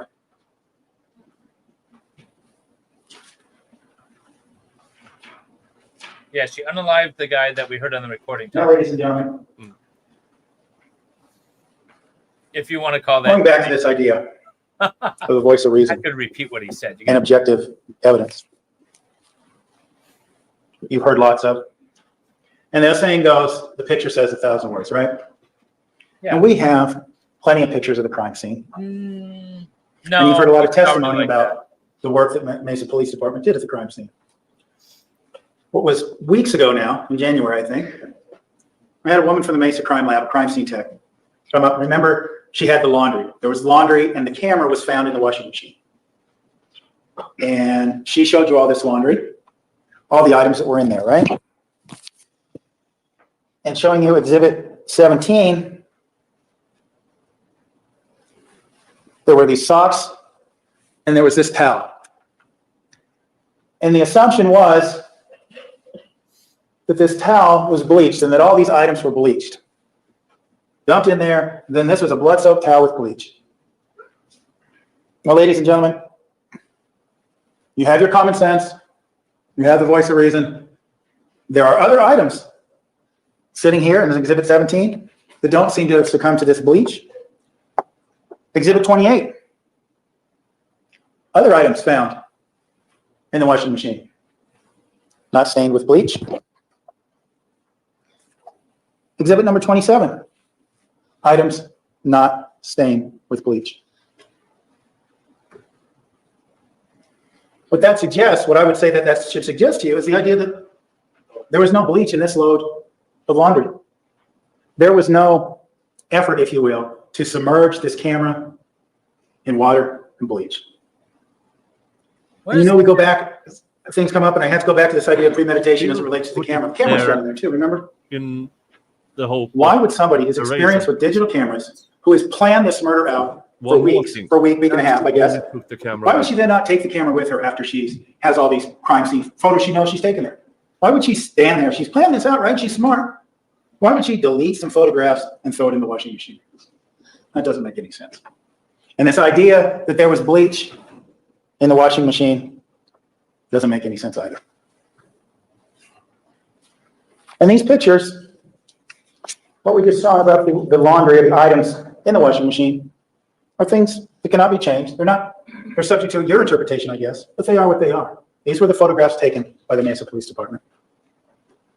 What else do we know about this crime scene that tells us a little more about what happened, what could have happened? Exhibit number 63. We see Travis Alexander's bedroom And we see what I believe is a chair and a half there with some pillows.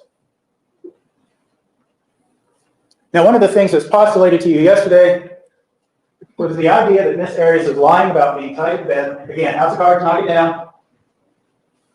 Lying to you about being tied to this bed because it was a sleigh bed and there's no way you can do that.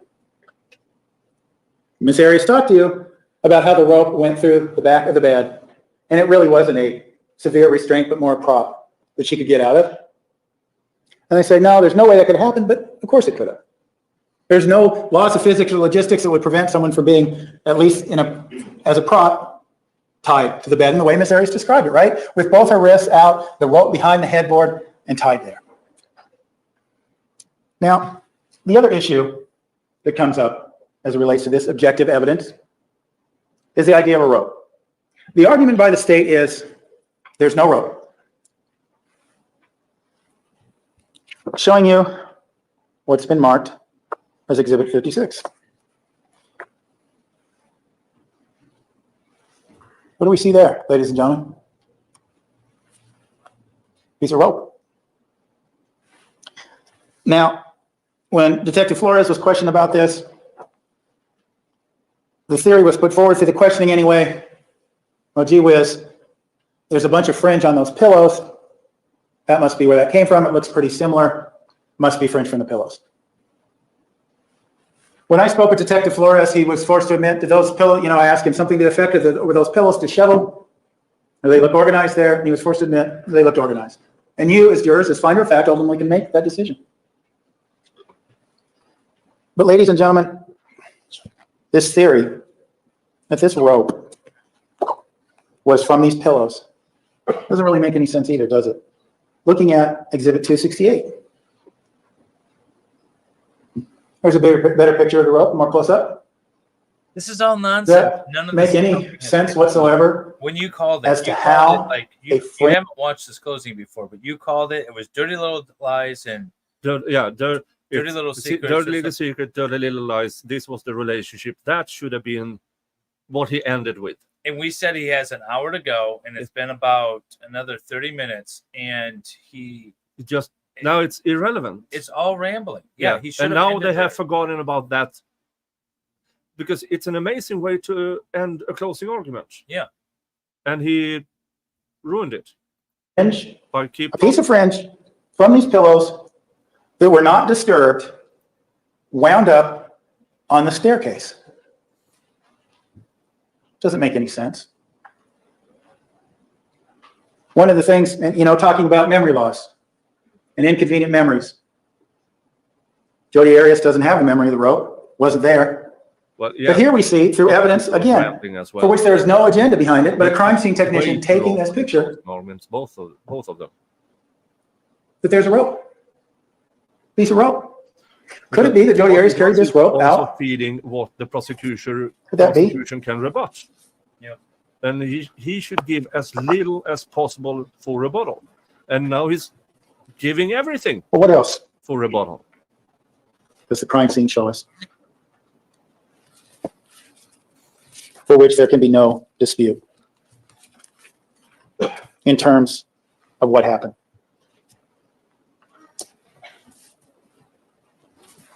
Drawing your attention to Exhibit 130.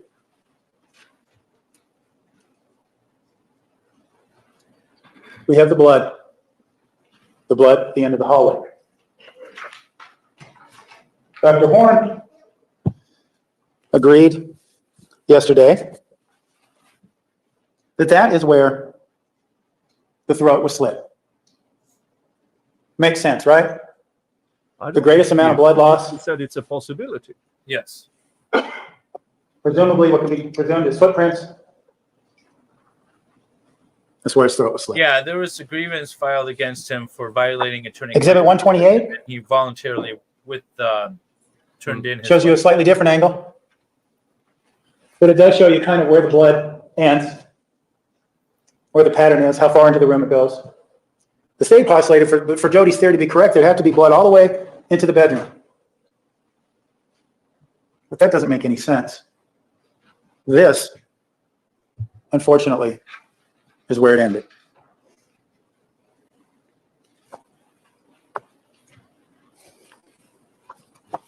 We've heard much about Baker or like the bullet webcam casing. request for you. Exhibit 111.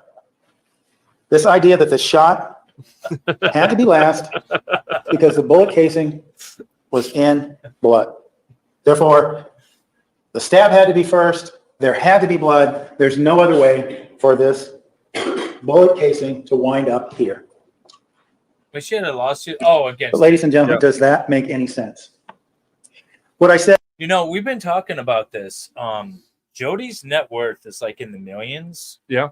And I wonder if part of that settlement is that she gets royalties from his book in addition to selling her artwork and stuff that we have up here. Yeah. Because she's supposedly like a millionaire sitting in prison with nowhere to spend the money. Yeah. After she's paid back her restitution. Yeah, but the restitution was in the 50K or something like that. Yeah. Do you think they planned it on purpose? They said, you're going to write this book, but you're going to get disbarred and then you're going to share. No. That would have been earlier, and what I think is true from this crime scene, and we're not going to go over every single photograph, but what I said about this crime scene is it is one of chaos as well, isn't it? It shows passion, it shows anger, it shows rage, no doubt about it. Salvador can No doubt about it. But things were being moved around, kicked around, and there was a fight. Don't go into a shower. No matter how you try to spin anything that happened here, there was a fight, and as the state called it a struggle. There's no doubt about it. There's no doubt about it. And yeah, at some point it was a fight for life. On both Jodi's part and Travis's part. Now the state, during their case in chief, showed you exhibit 118. Yeah, but you have to wait. I know. That Jodi Dave has been knew what she driving was around. doing, planned all this out because she engaged in some massive cleanup. That's a thank you. Yeah, if you guys are late, I got a Lego from Nick. Look at that. Yeah. Look at that R2D2 Lego set. This thing's going to be awesome. That's going to be the next Lego build. Of higher functioning, right? That she was functioning and thinking and acting on a higher level. What's the reality?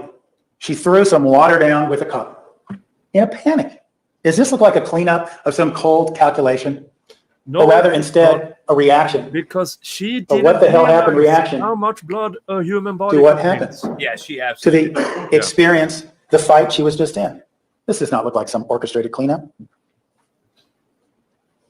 Human and pigs are really alike, much more alike than many people realize.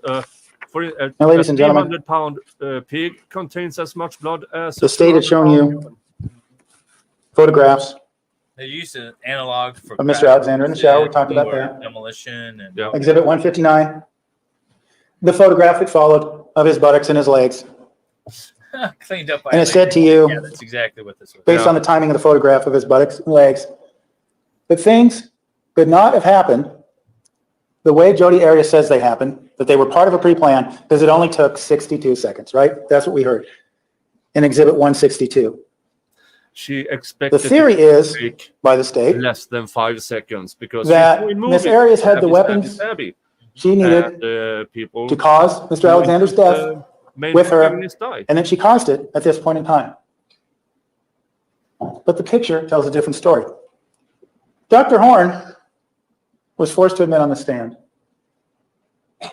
that if someone had their neck slit at this point in time, could keep their head up. Could keep their head up. Well, what do we see in this photograph? It's harder to see on the I don't screen, think she would have. but we see Mr. Alexander with his head up. You'll be able to take this back with you. But you can see Mr. Alexander with his head up and his arm up. No, that's why she started in the shower because And we she certainly thought see it would blood be there. coming Then from the side. There's no doubt about it. That's true, actually. Maybe But she not a did ton. think about the blood. Not the kind of blood you would see had his Yeah, neck. and then he It's Didn't like- realize he'd fight back and Yeah. push her away. Not that kind of blood. We actually see that kind of blood in Exhibit 163. The gunshot did not come first, Q. That's B. Travis Alexander, Oh, that's his possible, shoulder. I guess. and it is very difficult to see through this projection. And you will have the chance, the opportunity to take a look at this when you deliberate. There's a lot of blood there, ladies and gentlemen. And we know it's not in the bathroom because we can see there's no bathroom counter, there's no light. Of course, keep in mind as well, we don't see a lot of blood splattered around here. either, not at this point. But also keep a look in mind here of this photograph. 5:33 and 32 seconds. Presumably, ladies and gentlemen, at this point in time, the voice of reason and common sense tells us, going back to Exhibit 249, tells us that Mr. Alexander was being drugged back down the hallway. The end of the hallway is depicted by number 45 on this diagram. And of course, we know that Mr. Alexander was ultimately found in the shower. It's a horrible diagram. There was carpet in the bedroom. We saw that a moment ago. So when Travis is in this position, presumably what we see here is Jodi dragging him back down the hallway towards the shower. The state also says something else in terms of the gunshot, right? That after he's drugged back. What I think happened is something closer to what the state says. But I think she was taking pictures of him in the shower, and he was trying to look all smexy for her. And then she did something that I think at that point she thought that she was going to talk her way into the Cancun trip. Yeah. And he was emphatic that she wasn't going, that he was taking somebody else, another woman. And that's when she got pissed. And while he was in the shower, she went downstairs, grabbed the knife, did the stabby in the shower with the camera still around her neck. That's why you have pictures of that. He fought back, pushed her out of the way. I don't think it was necessarily pre-planned, but I think it was more of a heat of passion sort of thing. Yeah. But then you have the gun. Yeah, but it was, she brought the gun. That's true. Yeah. Maybe she thought she'd threaten him. Like, if you don't take me, I'm going to kill you. Or herself. Herself, yeah. I think she really wanted back with him and really wanted to go to that Cancun trip and really thought that he would say, yes, you can come to Cancun with me, and then they restore the relationship. But something happened in that bathroom about Cancun and about the fact that she wasn't going. And I think that's what set her off. That's my opinion. That's my thoughts after listening to all this. Yeah, and Casper, how did she eat a grown man? How was he incapacitated? People are either fight, flight, or freeze. Travis was a flight. Yeah, he tried to run. That's obvious. He tried to run. And when he started to run, she went after him, and he kept running. And at some point, he is on the floor between the bathroom and the bedroom, and he just makes these noises. Yeah. And then she got the gun. Yeah, I don't know. It was weird. I mean, she's the only one that knows, and she says ninjas did it, and then it was self-defense. So who the hell knows what happened? Yeah, and had she just kept with the ninjas, she might have been better off. Yeah. At the end, yeah. Down the hallway, I'm playing. Jodi Arias shoots him. This gun she sold him to kill him. She decides to use it and shoot him, right? Yeah, Dave is playing. Now, there hasn't been any theory specifically postulated as to how that could have happened, right? Not any one theory. We know, though, that the bullet supposedly went through the head, in one side and down the other, right? Towards the nasal cavity. So how does this happen, ladies and gentlemen? I don't know if you've even paused to thought to that, but how does this happen? She's dragging this body back. That's pretty obvious. So in theory then, if she's dragging this heavy body back, are we to believe that Jodi Arias then stood with Travis down below her and shot him in the head? I made a ninja star. Risking shooting herself? It's a ninja boomerang. Yes. To what end? Did she prop him up against one of the walls? Drag him, prop him up against the wall, and then walk over and shoot him in this manner?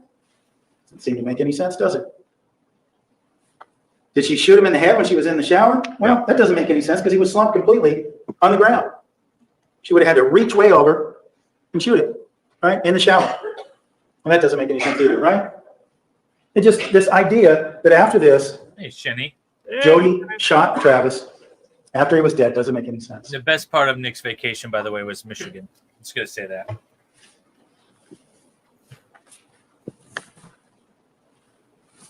Well, ladies and gentlemen, what does make sense? I would submit to you, as I submitted to you before this morning, that certainly Jodi Arias' theory, or I should say, the explanation that Jodi Arias offers makes more sense because it does involve a moment in time. And keep in mind, I think I misspoke a little bit this morning. We talked about this moment in time when he's down. She's left-handed, right? She would have had to go down there with her left hand and stab him. Presumably, she would have used her left hand, go down there and stab him, and that's the moment in time the state thinks that premeditation met reality, right? Well, ladies and gentlemen,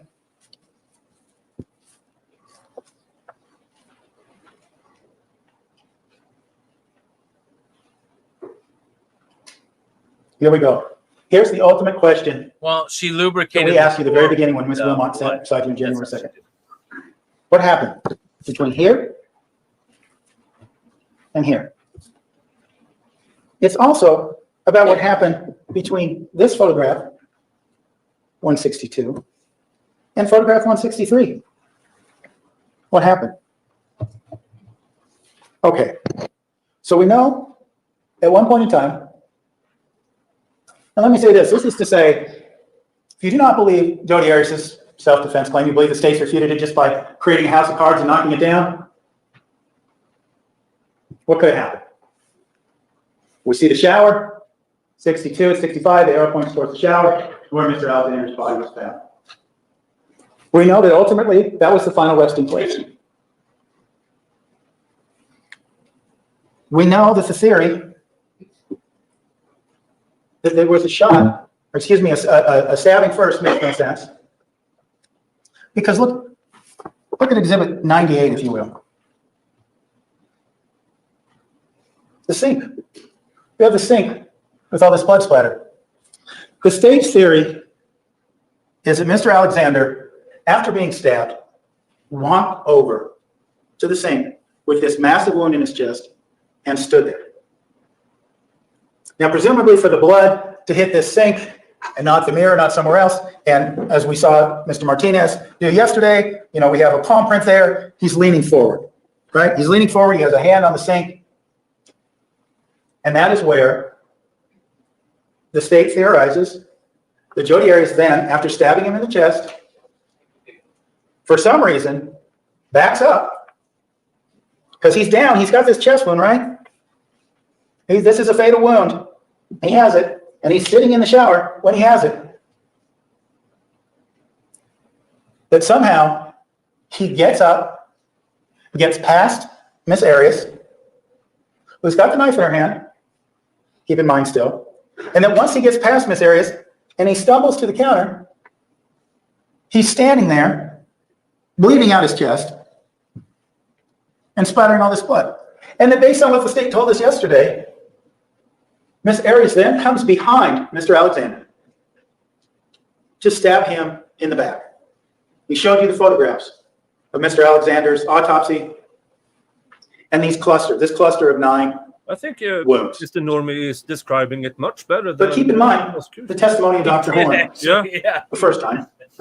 These 9 wounds It goes were all real shallow. Don't reinforce Shallow the other wounds. side's arguments in your closings and do Now, it under better the state's than theory, them. That's rule number 1.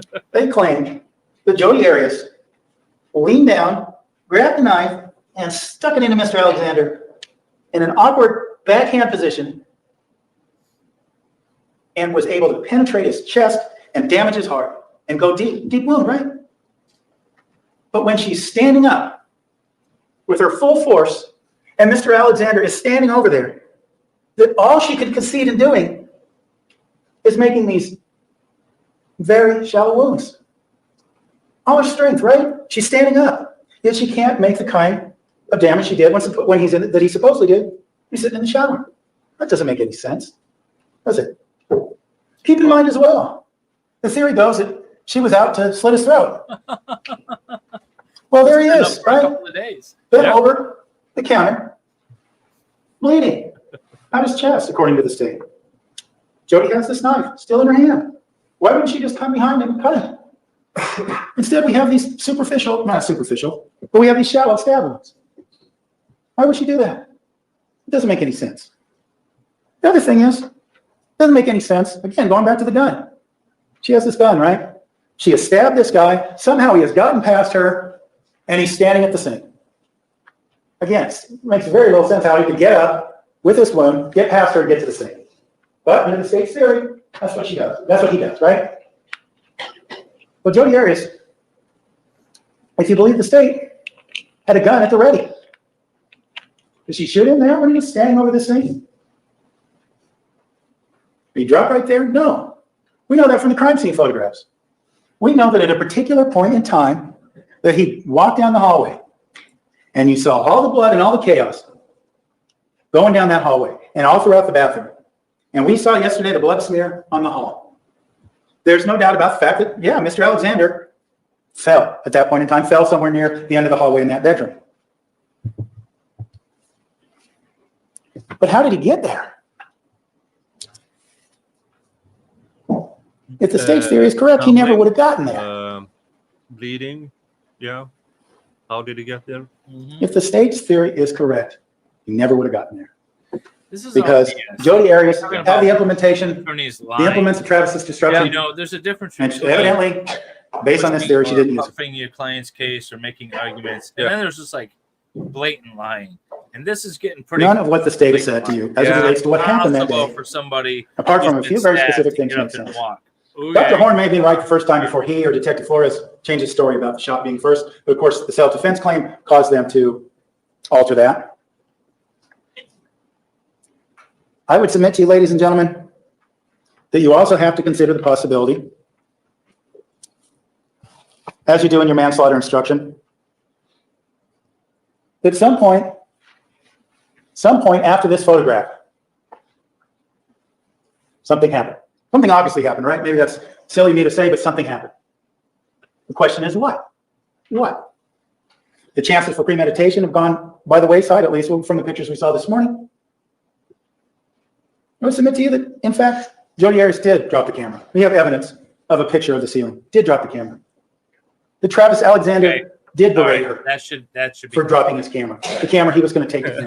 And while we're thinking of Cancun, we didn't hear it from the state yesterday, but this idea about Cancun and how jealous Jodi would be, right? They talked about, listen to the recording on May 10th. They talked about all these trips they were going to take, all these things. And she told you she knew someone else was going. This wasn't a matter of jealousy. Do you have Not on her part anyway.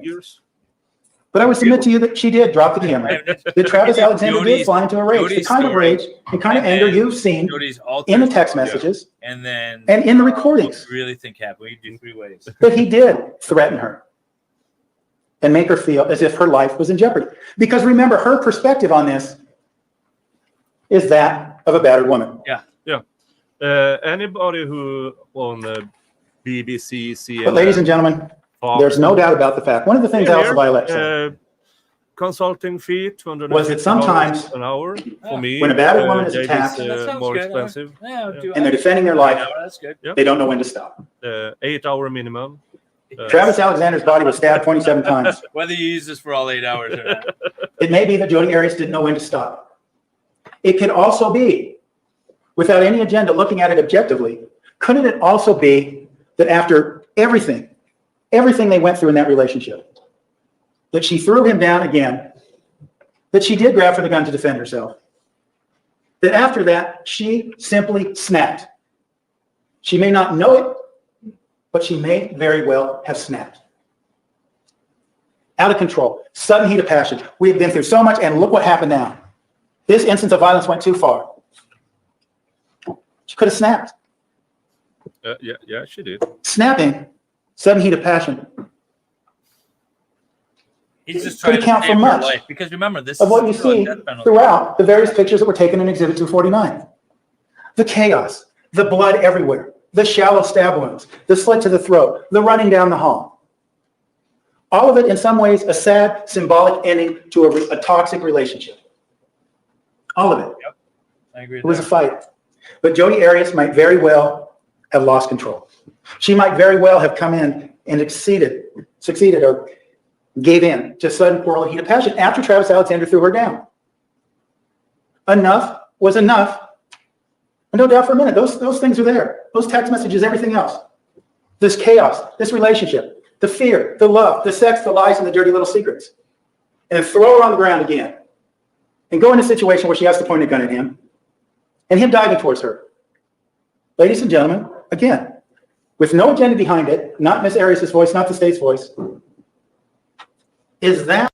How caught up were her hands? I don't remember. I mean, okay, so it was a couple of months before they actually arrested her. Yeah. And if you remember the whole broken finger thing, the state argued that she cut herself and that she didn't seek medical treatment. And so it healed in like a way where her tendon was actually shorter.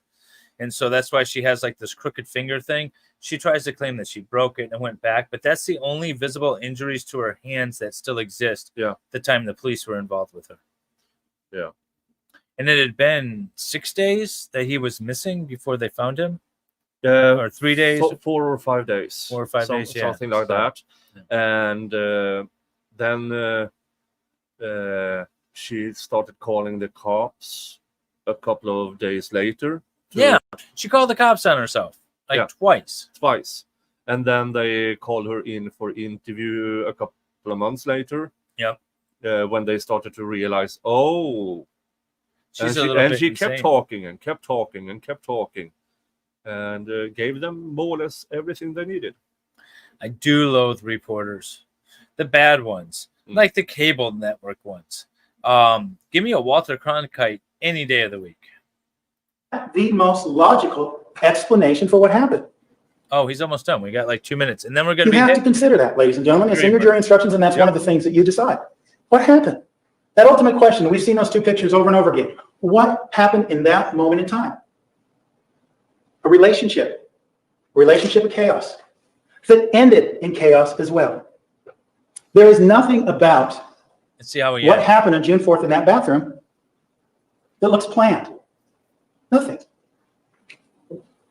You bring a gun, and instead you stab. You have his back to you with a gun and a knife, and you don't do anything. If it was planned, wouldn't you? As we talked about this morning. This idea about something happening. Something did happen in this moment of time. Yeah. Trevor And the was point of this, I alive. think, is what this evidence shows you, Something, yeah. is that either what happened is that Jodi Arias defended herself and didn't know when to stop, or she gave in to a sudden heat of passion from a fight that began up in that bathroom. And that what she did under that sudden heat of passion. Demonstrative of that is this idea. She doesn't remember any of it. Well, okay, so he's actually stating the right law, but I just don't think the facts apply, right? So the jury's job is to take the law as defined and apply them to the facts. And they're both asking the jury to do that, but they're manipulating the facts a little differently in their mind. But I don't think you can get to a factual assessment that matches what Nurmi is trying to suggest. So he's talking about the right law, but he's way off on the facts. So what I'm saying to you, ladies and gentlemen, is ultimately, if Miss Arias is guilty of any crime at all, it is the crime of manslaughter and nothing more. See, he's trying to simply... If they find anything, they will... He's trying to keep her alive, right? Because at the end of the day, if she gets convicted of first degree, she's going to end up with, going to the death penalty phase. And so, no spoilers here. Yeah. So we cut out the prosecutor's, the state's rebuttal. Yeah, because it's just a reiteration of what we already heard. 3 days of it was enough. We don't need another 3 hours of rebuttal. Yeah. So we should do a poll. Let me do a poll. Oh, what do we think? Based on everything that you guys have heard, let me put a poll together. Do we think guilty or not guilty? And then we're going to play the verdict. Let's see. Yeah. Start a poll. Can I start a poll? Guilty or not? Guilty, not guilty. guilty of lesser included. All right. So you guys can head over to my chat if you want to do the poll until Nick gets his pulled up. And why can't I? What's going on? you can't do a poll from your end? No, I don't think so. I can go over there. Let me head over to Nick's. Yeah. Put the poll up over there. And oh, you know what? I can't do it on this one because the way you logged me out and logged into yours. Oh wait, can I do a poll as a no? I can't. I can only super chat you. I'm not gonna super chat you. Switch accounts. See, I need to add another. Oh, see, that's the thing is I don't have your password. Hold on. You gotta type it in. Phrasing. Got it. I'm not used to your weird. Yeah, we don't have all the extra letters like you guys have. I have a Swedish keyboard on my phone, and it's so annoying to use. This one. Yep. Okay. Look at you. You're almost at 10,000. Yeah. I need to get you I there. am at 9,220 something subscribers. Tell your friends to subscribe, everybody. Yeah. And during my stay here in the US, I went from 8,600, so I gained about 600 subscribers. So thank you, guys. Nice. Guilty or not? Let's see. Guilty. Not guilty. Yeah, and this is not the actual decision you are polling on. It is the facts according to you. What does it support? Yeah, as you guys have seen it. All right, Yep. poll is up. So I'm going to vote in your poll. No, I can't vote in your poll. Oh, I can't vote in my poll either. Damn it. Oh, yeah. Let me go over here. Okay, so I'm going to go to your channel on my phone so I can vote. And there we go. Oh, now I can hear everything. All right, I'm going to go with, there we go. I went with a solid guilty. Solid guilty. I don't think there's any lesser included. Nick, I think it's cool you came to Indiana. Yeah. I'm going to vote on dates. Ooh, breaking news, everybody. Oh. Lefty is going to be streaming in the next couple of weeks again. Yay. Yeah, I voted on dates. Dave could have been 10,000, but you retired. Yeah, I know. I did retire. I'm here just to have fun. This is my part-time hobby. Came over here to take a poll, not a poll. I think I'm winning in the likes. Well, yeah, I think you are. Yeah, but I didn't post you all in my. Did I? I did, and then you never pinned it because I wasn't able to pin it because you logged me out. No, but you have the bingo card still up there. Oh, yeah. Damn it. Okay. Now I got to go to mine. Let's see. Remove. Oh, wait. I accidentally deleted Jung. I hope I didn't cancel her. Like, did I accidentally, like... Oh, okay. Hang on. Copy link. Now let me go back over here. Ah, this is a pain to do on my phone. It's so much easier when Nick's... Hang on. When I was logged into here. Nick's stream. There we go. STREAM. Get it all set. Paste. Good. All right. Nick's stream is now replaced pin message. There we go. Yeah. Yeah, but you oh, I should post it on yours. Yeah. Oh my god. Okay, hang on. I'm trying to find it here. That's my paper. Copy link. Go back to Nick. The best stream. Did we is guys here. color coordinate on purpose? Did we color coordinate? No, I'm gray, you're green. I was wearing a okay, so now I posted it, so now you gotta pin it. There you go. Pin chat. There we go. All right. Did I spell that right? The best stream is here. There we go. Yeah, I haven't heard that already. Okay, we're doing it live. We're doing it live. Yeah. Oh, I have my drops now. I haven't been streaming in so long. I completely forgot about drops and all that stuff. Stream snipe each other while sitting next to each other. Here we go.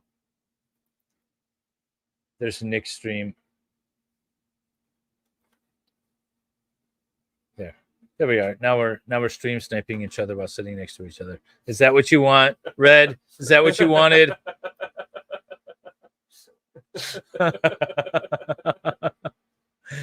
Oh, there we go. Let's see. She got amazing tidy hair in that courtroom video.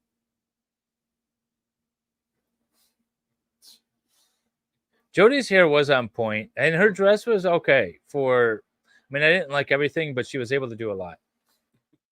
Okay, this is This is weird. yeah. All right, there we go. We were stream sniping. Now we got to get. Oh yeah. So now we have. What? Didn't want to do that. Okay. Everyone casted their votes for the verdict. Let's see. On your stream, it is 0% not guilty, Oh, fair enough. 17% guilty of lesser included, and now it became 5% not guilty. Somebody did it. Yeah. 5% not guilty, 16% guilty of lesser included, and 79% guilty. And your stream, what's your stream at? Your votes. Yours is at, wait, why can't I see everything? Why can't I see your, I can't see your poll. Vote. Message deleted by. Oh, wait. No, that was a different thing. Hang on, let me restore this. Okay, so there's mine. Yeah, that's yours. Now we can go to yours. And Where's my poll? yeah, where is it? What happened to the poll? That's what I was saying. I couldn't see it. Not guilty vote. Didn't we do the poll? Yeah. That's weird. Something happened. So yeah. All right. Well, we won't belay this any longer. Let's see where we are. Yeah. Let's see what the jury says to say. Wait, let me make sure sound is boosted. And we don't need to speed this up, I think. Yeah, no. We will do this at normal speed. And Subtitles are on in English. All right. Once again, everyone go over and sub to Vielhammer Media.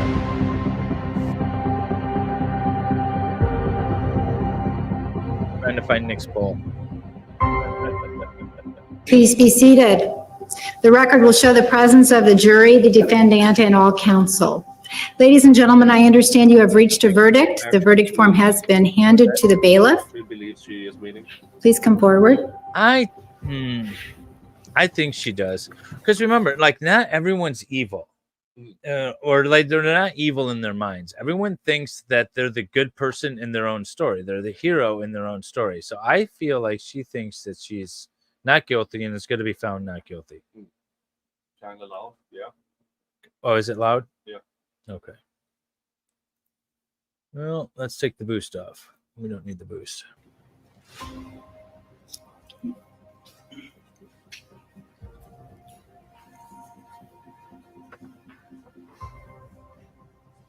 She looks weirdly calm. Yeah, she does.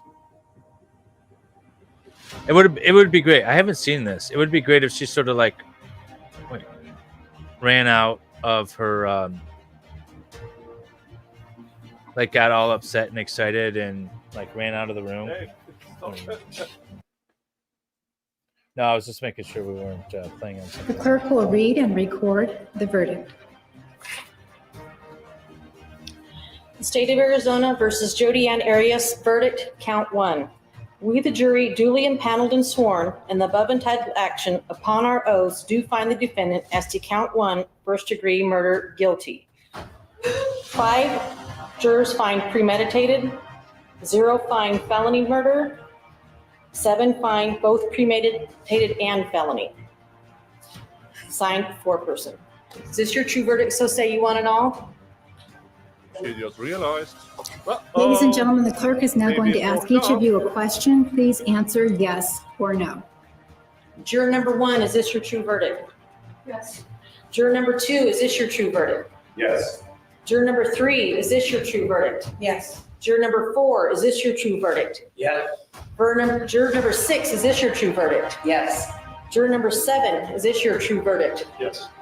Juror number 9, is this your true verdict? Yes. Juror number 12, is this your true verdict? Yes. Juror number 13, is this your true verdict? Yeah.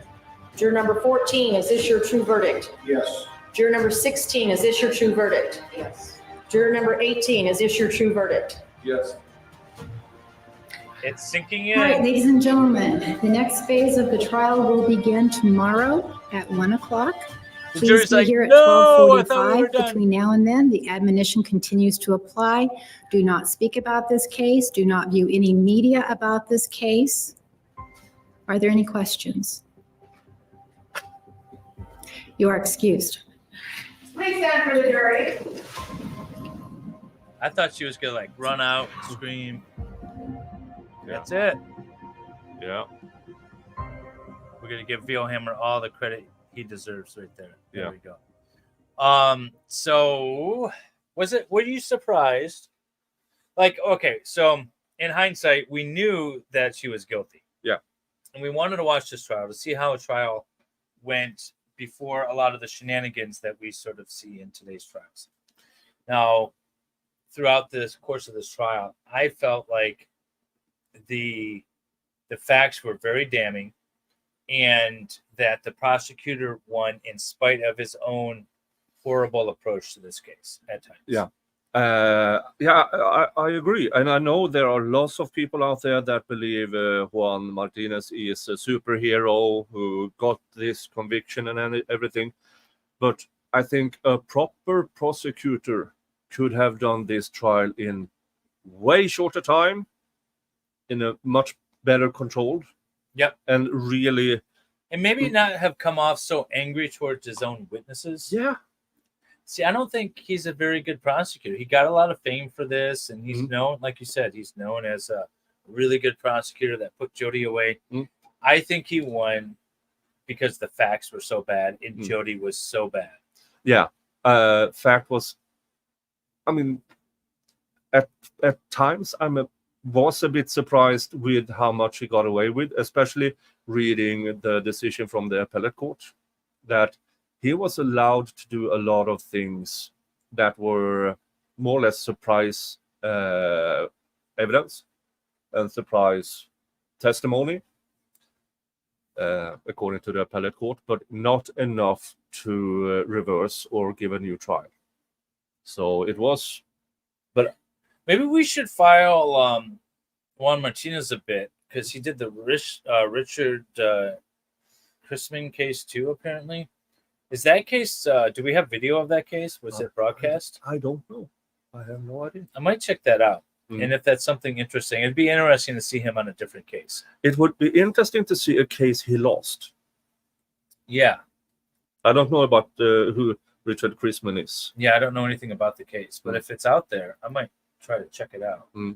And it's on YouTube. Okay. Oh, nice. All right. Maybe Hey. we'll check it out. Wait. Definitely. Steve. Is Steve in the chat? Did we miss Steve? Steve Gosney. Everyone needs to go sub to Steve Gosney. Yeah. Because I saw the link to Steve, so I thought, what? Is Steve here? Yeah. Yeah, usually Casper or Ghost or whatever you're going by these days puts the link in there if someone shows up. So, Steve, if you're in the chat, welcome, sir. Welcome. But, yeah, no, it was just interesting to watch this trial, to see all the damning evidence against Jodi. her holes were a lot of fun too. Yeah. Just Mexi time Yeah. tapes. Day 6, part 2, is where the court video tech should have taken down video and up sound, and he did the other way around. So we had no sound and all of Jodi. Yes, all of her holes. Yeah, all of her. All of the 3-hole I mean, wonder is on display. We saw so much of her from behind, you could see daylight in the other end. I mean, Oh God, Jodi. or And now apparently she's in fights with her girlfriends in prison, so that's fun. but I mean, can she access her account to put money into her Commissary? Yeah, absolutely. Yeah. Yeah, she's living like a queen. She Yeah. can shower her girlfriends with presents out of commissary. Get all the ramen and socks and whatever else that you want to get. So that was a Jodi Arias trial. That was long. Yeah. But I'm glad we stuck through it and went all the way to the end. Yeah. We got wonderful Jodi legs behind us. Nick's got some Jodi art at his place. Yeah.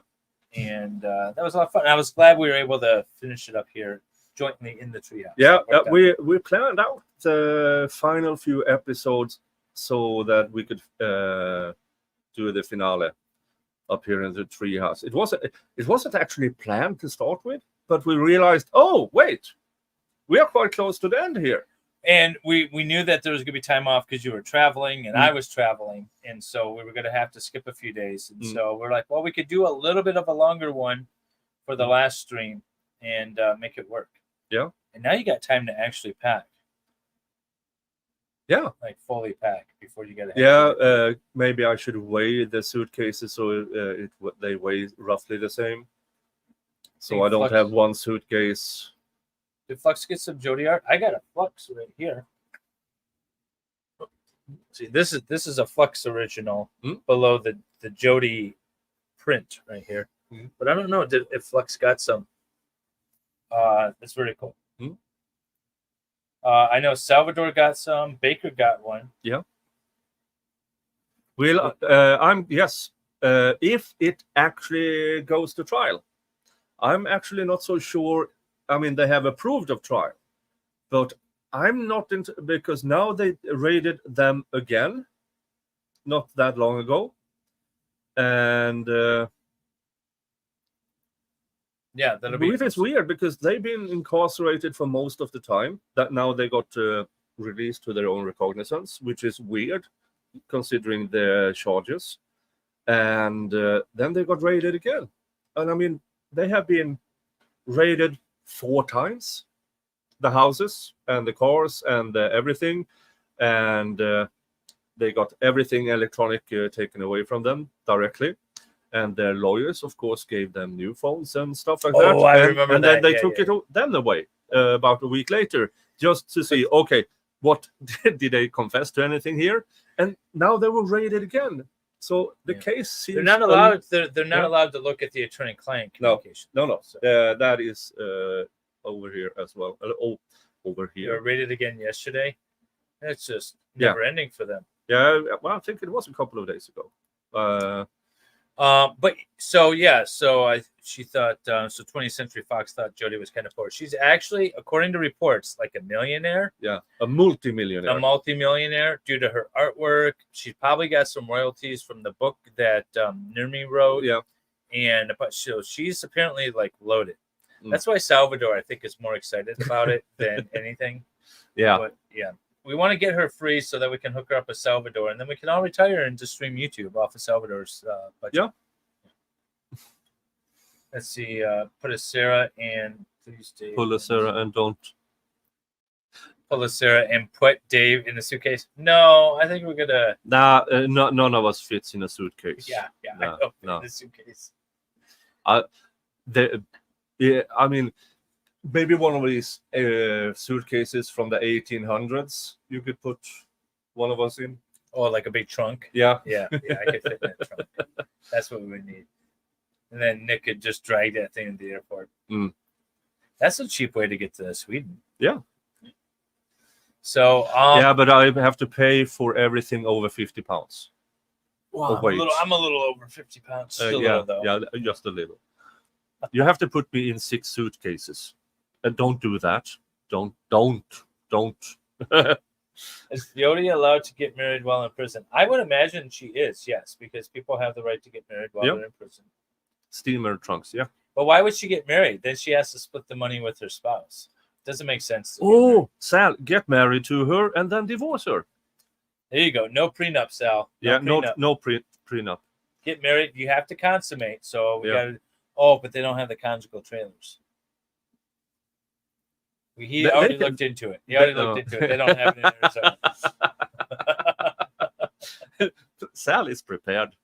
He did the research. Yes. He has done a lot of research. How- Oh, redirects. We got to do redirects. Yeah. How does Jodi have money? Her restitution was in maybe $50,000 to pay to the victims, to Travis' family and stuff. Yeah, something like that. It wasn't Yeah. much. And then worked and everything else. So yeah, she's.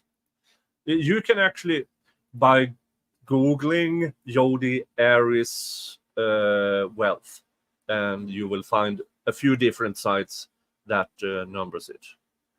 Who's streaming? Salvador usually has a stream, but I don't know what he's got. But Sal has a job now. He has a job now? Since Yeah. when does Salvador have a job?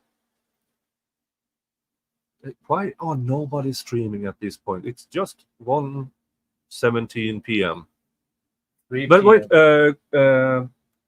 go up, and Uncivil streaming. yeah. But if you go all the way up to press home, and then live, we can check if there are anybody interesting.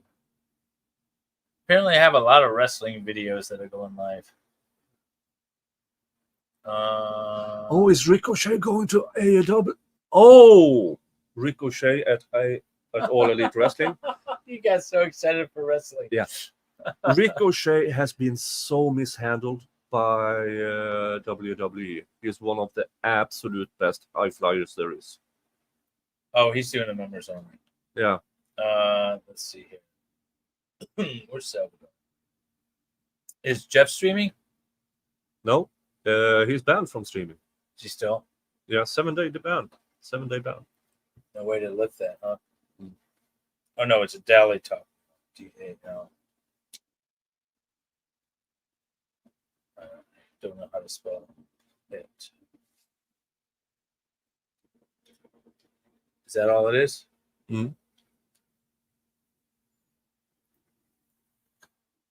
There he is. All right. Let's see if any lives coming up. No, No. it's got nothing posted. Nobody's streaming. What about excited? I might send you guys to Mo because That's not how you spell it. But you have her there. She's right there. oh, there she is. Maybe Mo have something. Yeah, Mo has something coming up. I'll send you guys over to Mo. So Mo has Legal Shenanigans Theater. She'll be starting in an hour. Yeah. Okay. Send you guys there, and then we need to get on yours. Oh, this is yours. Yeah. I didn't realize I was logged in as you. I was like, why do all these why is there so much wrestling? That's why.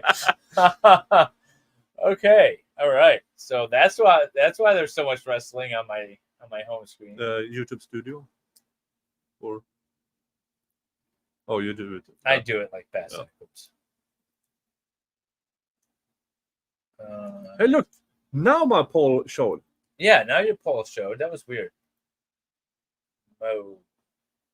M-O. Why is it not typing? M-O. N-I-N. There she is. Okay. All right. You guys are all set up for redirect. Guys, jump in the chat. Subscribe to Mo if you're not subscribed to her. Say something about how awesome MLS is and that I sent you guys over there. And keep your posts to yourself. We try. Yep. But sometimes they escape. You know how it is. Jeff is trying Rumble. He did his first Rumble stream yesterday. Oh, yeah. okay. He had over 300 people in his stream watching him.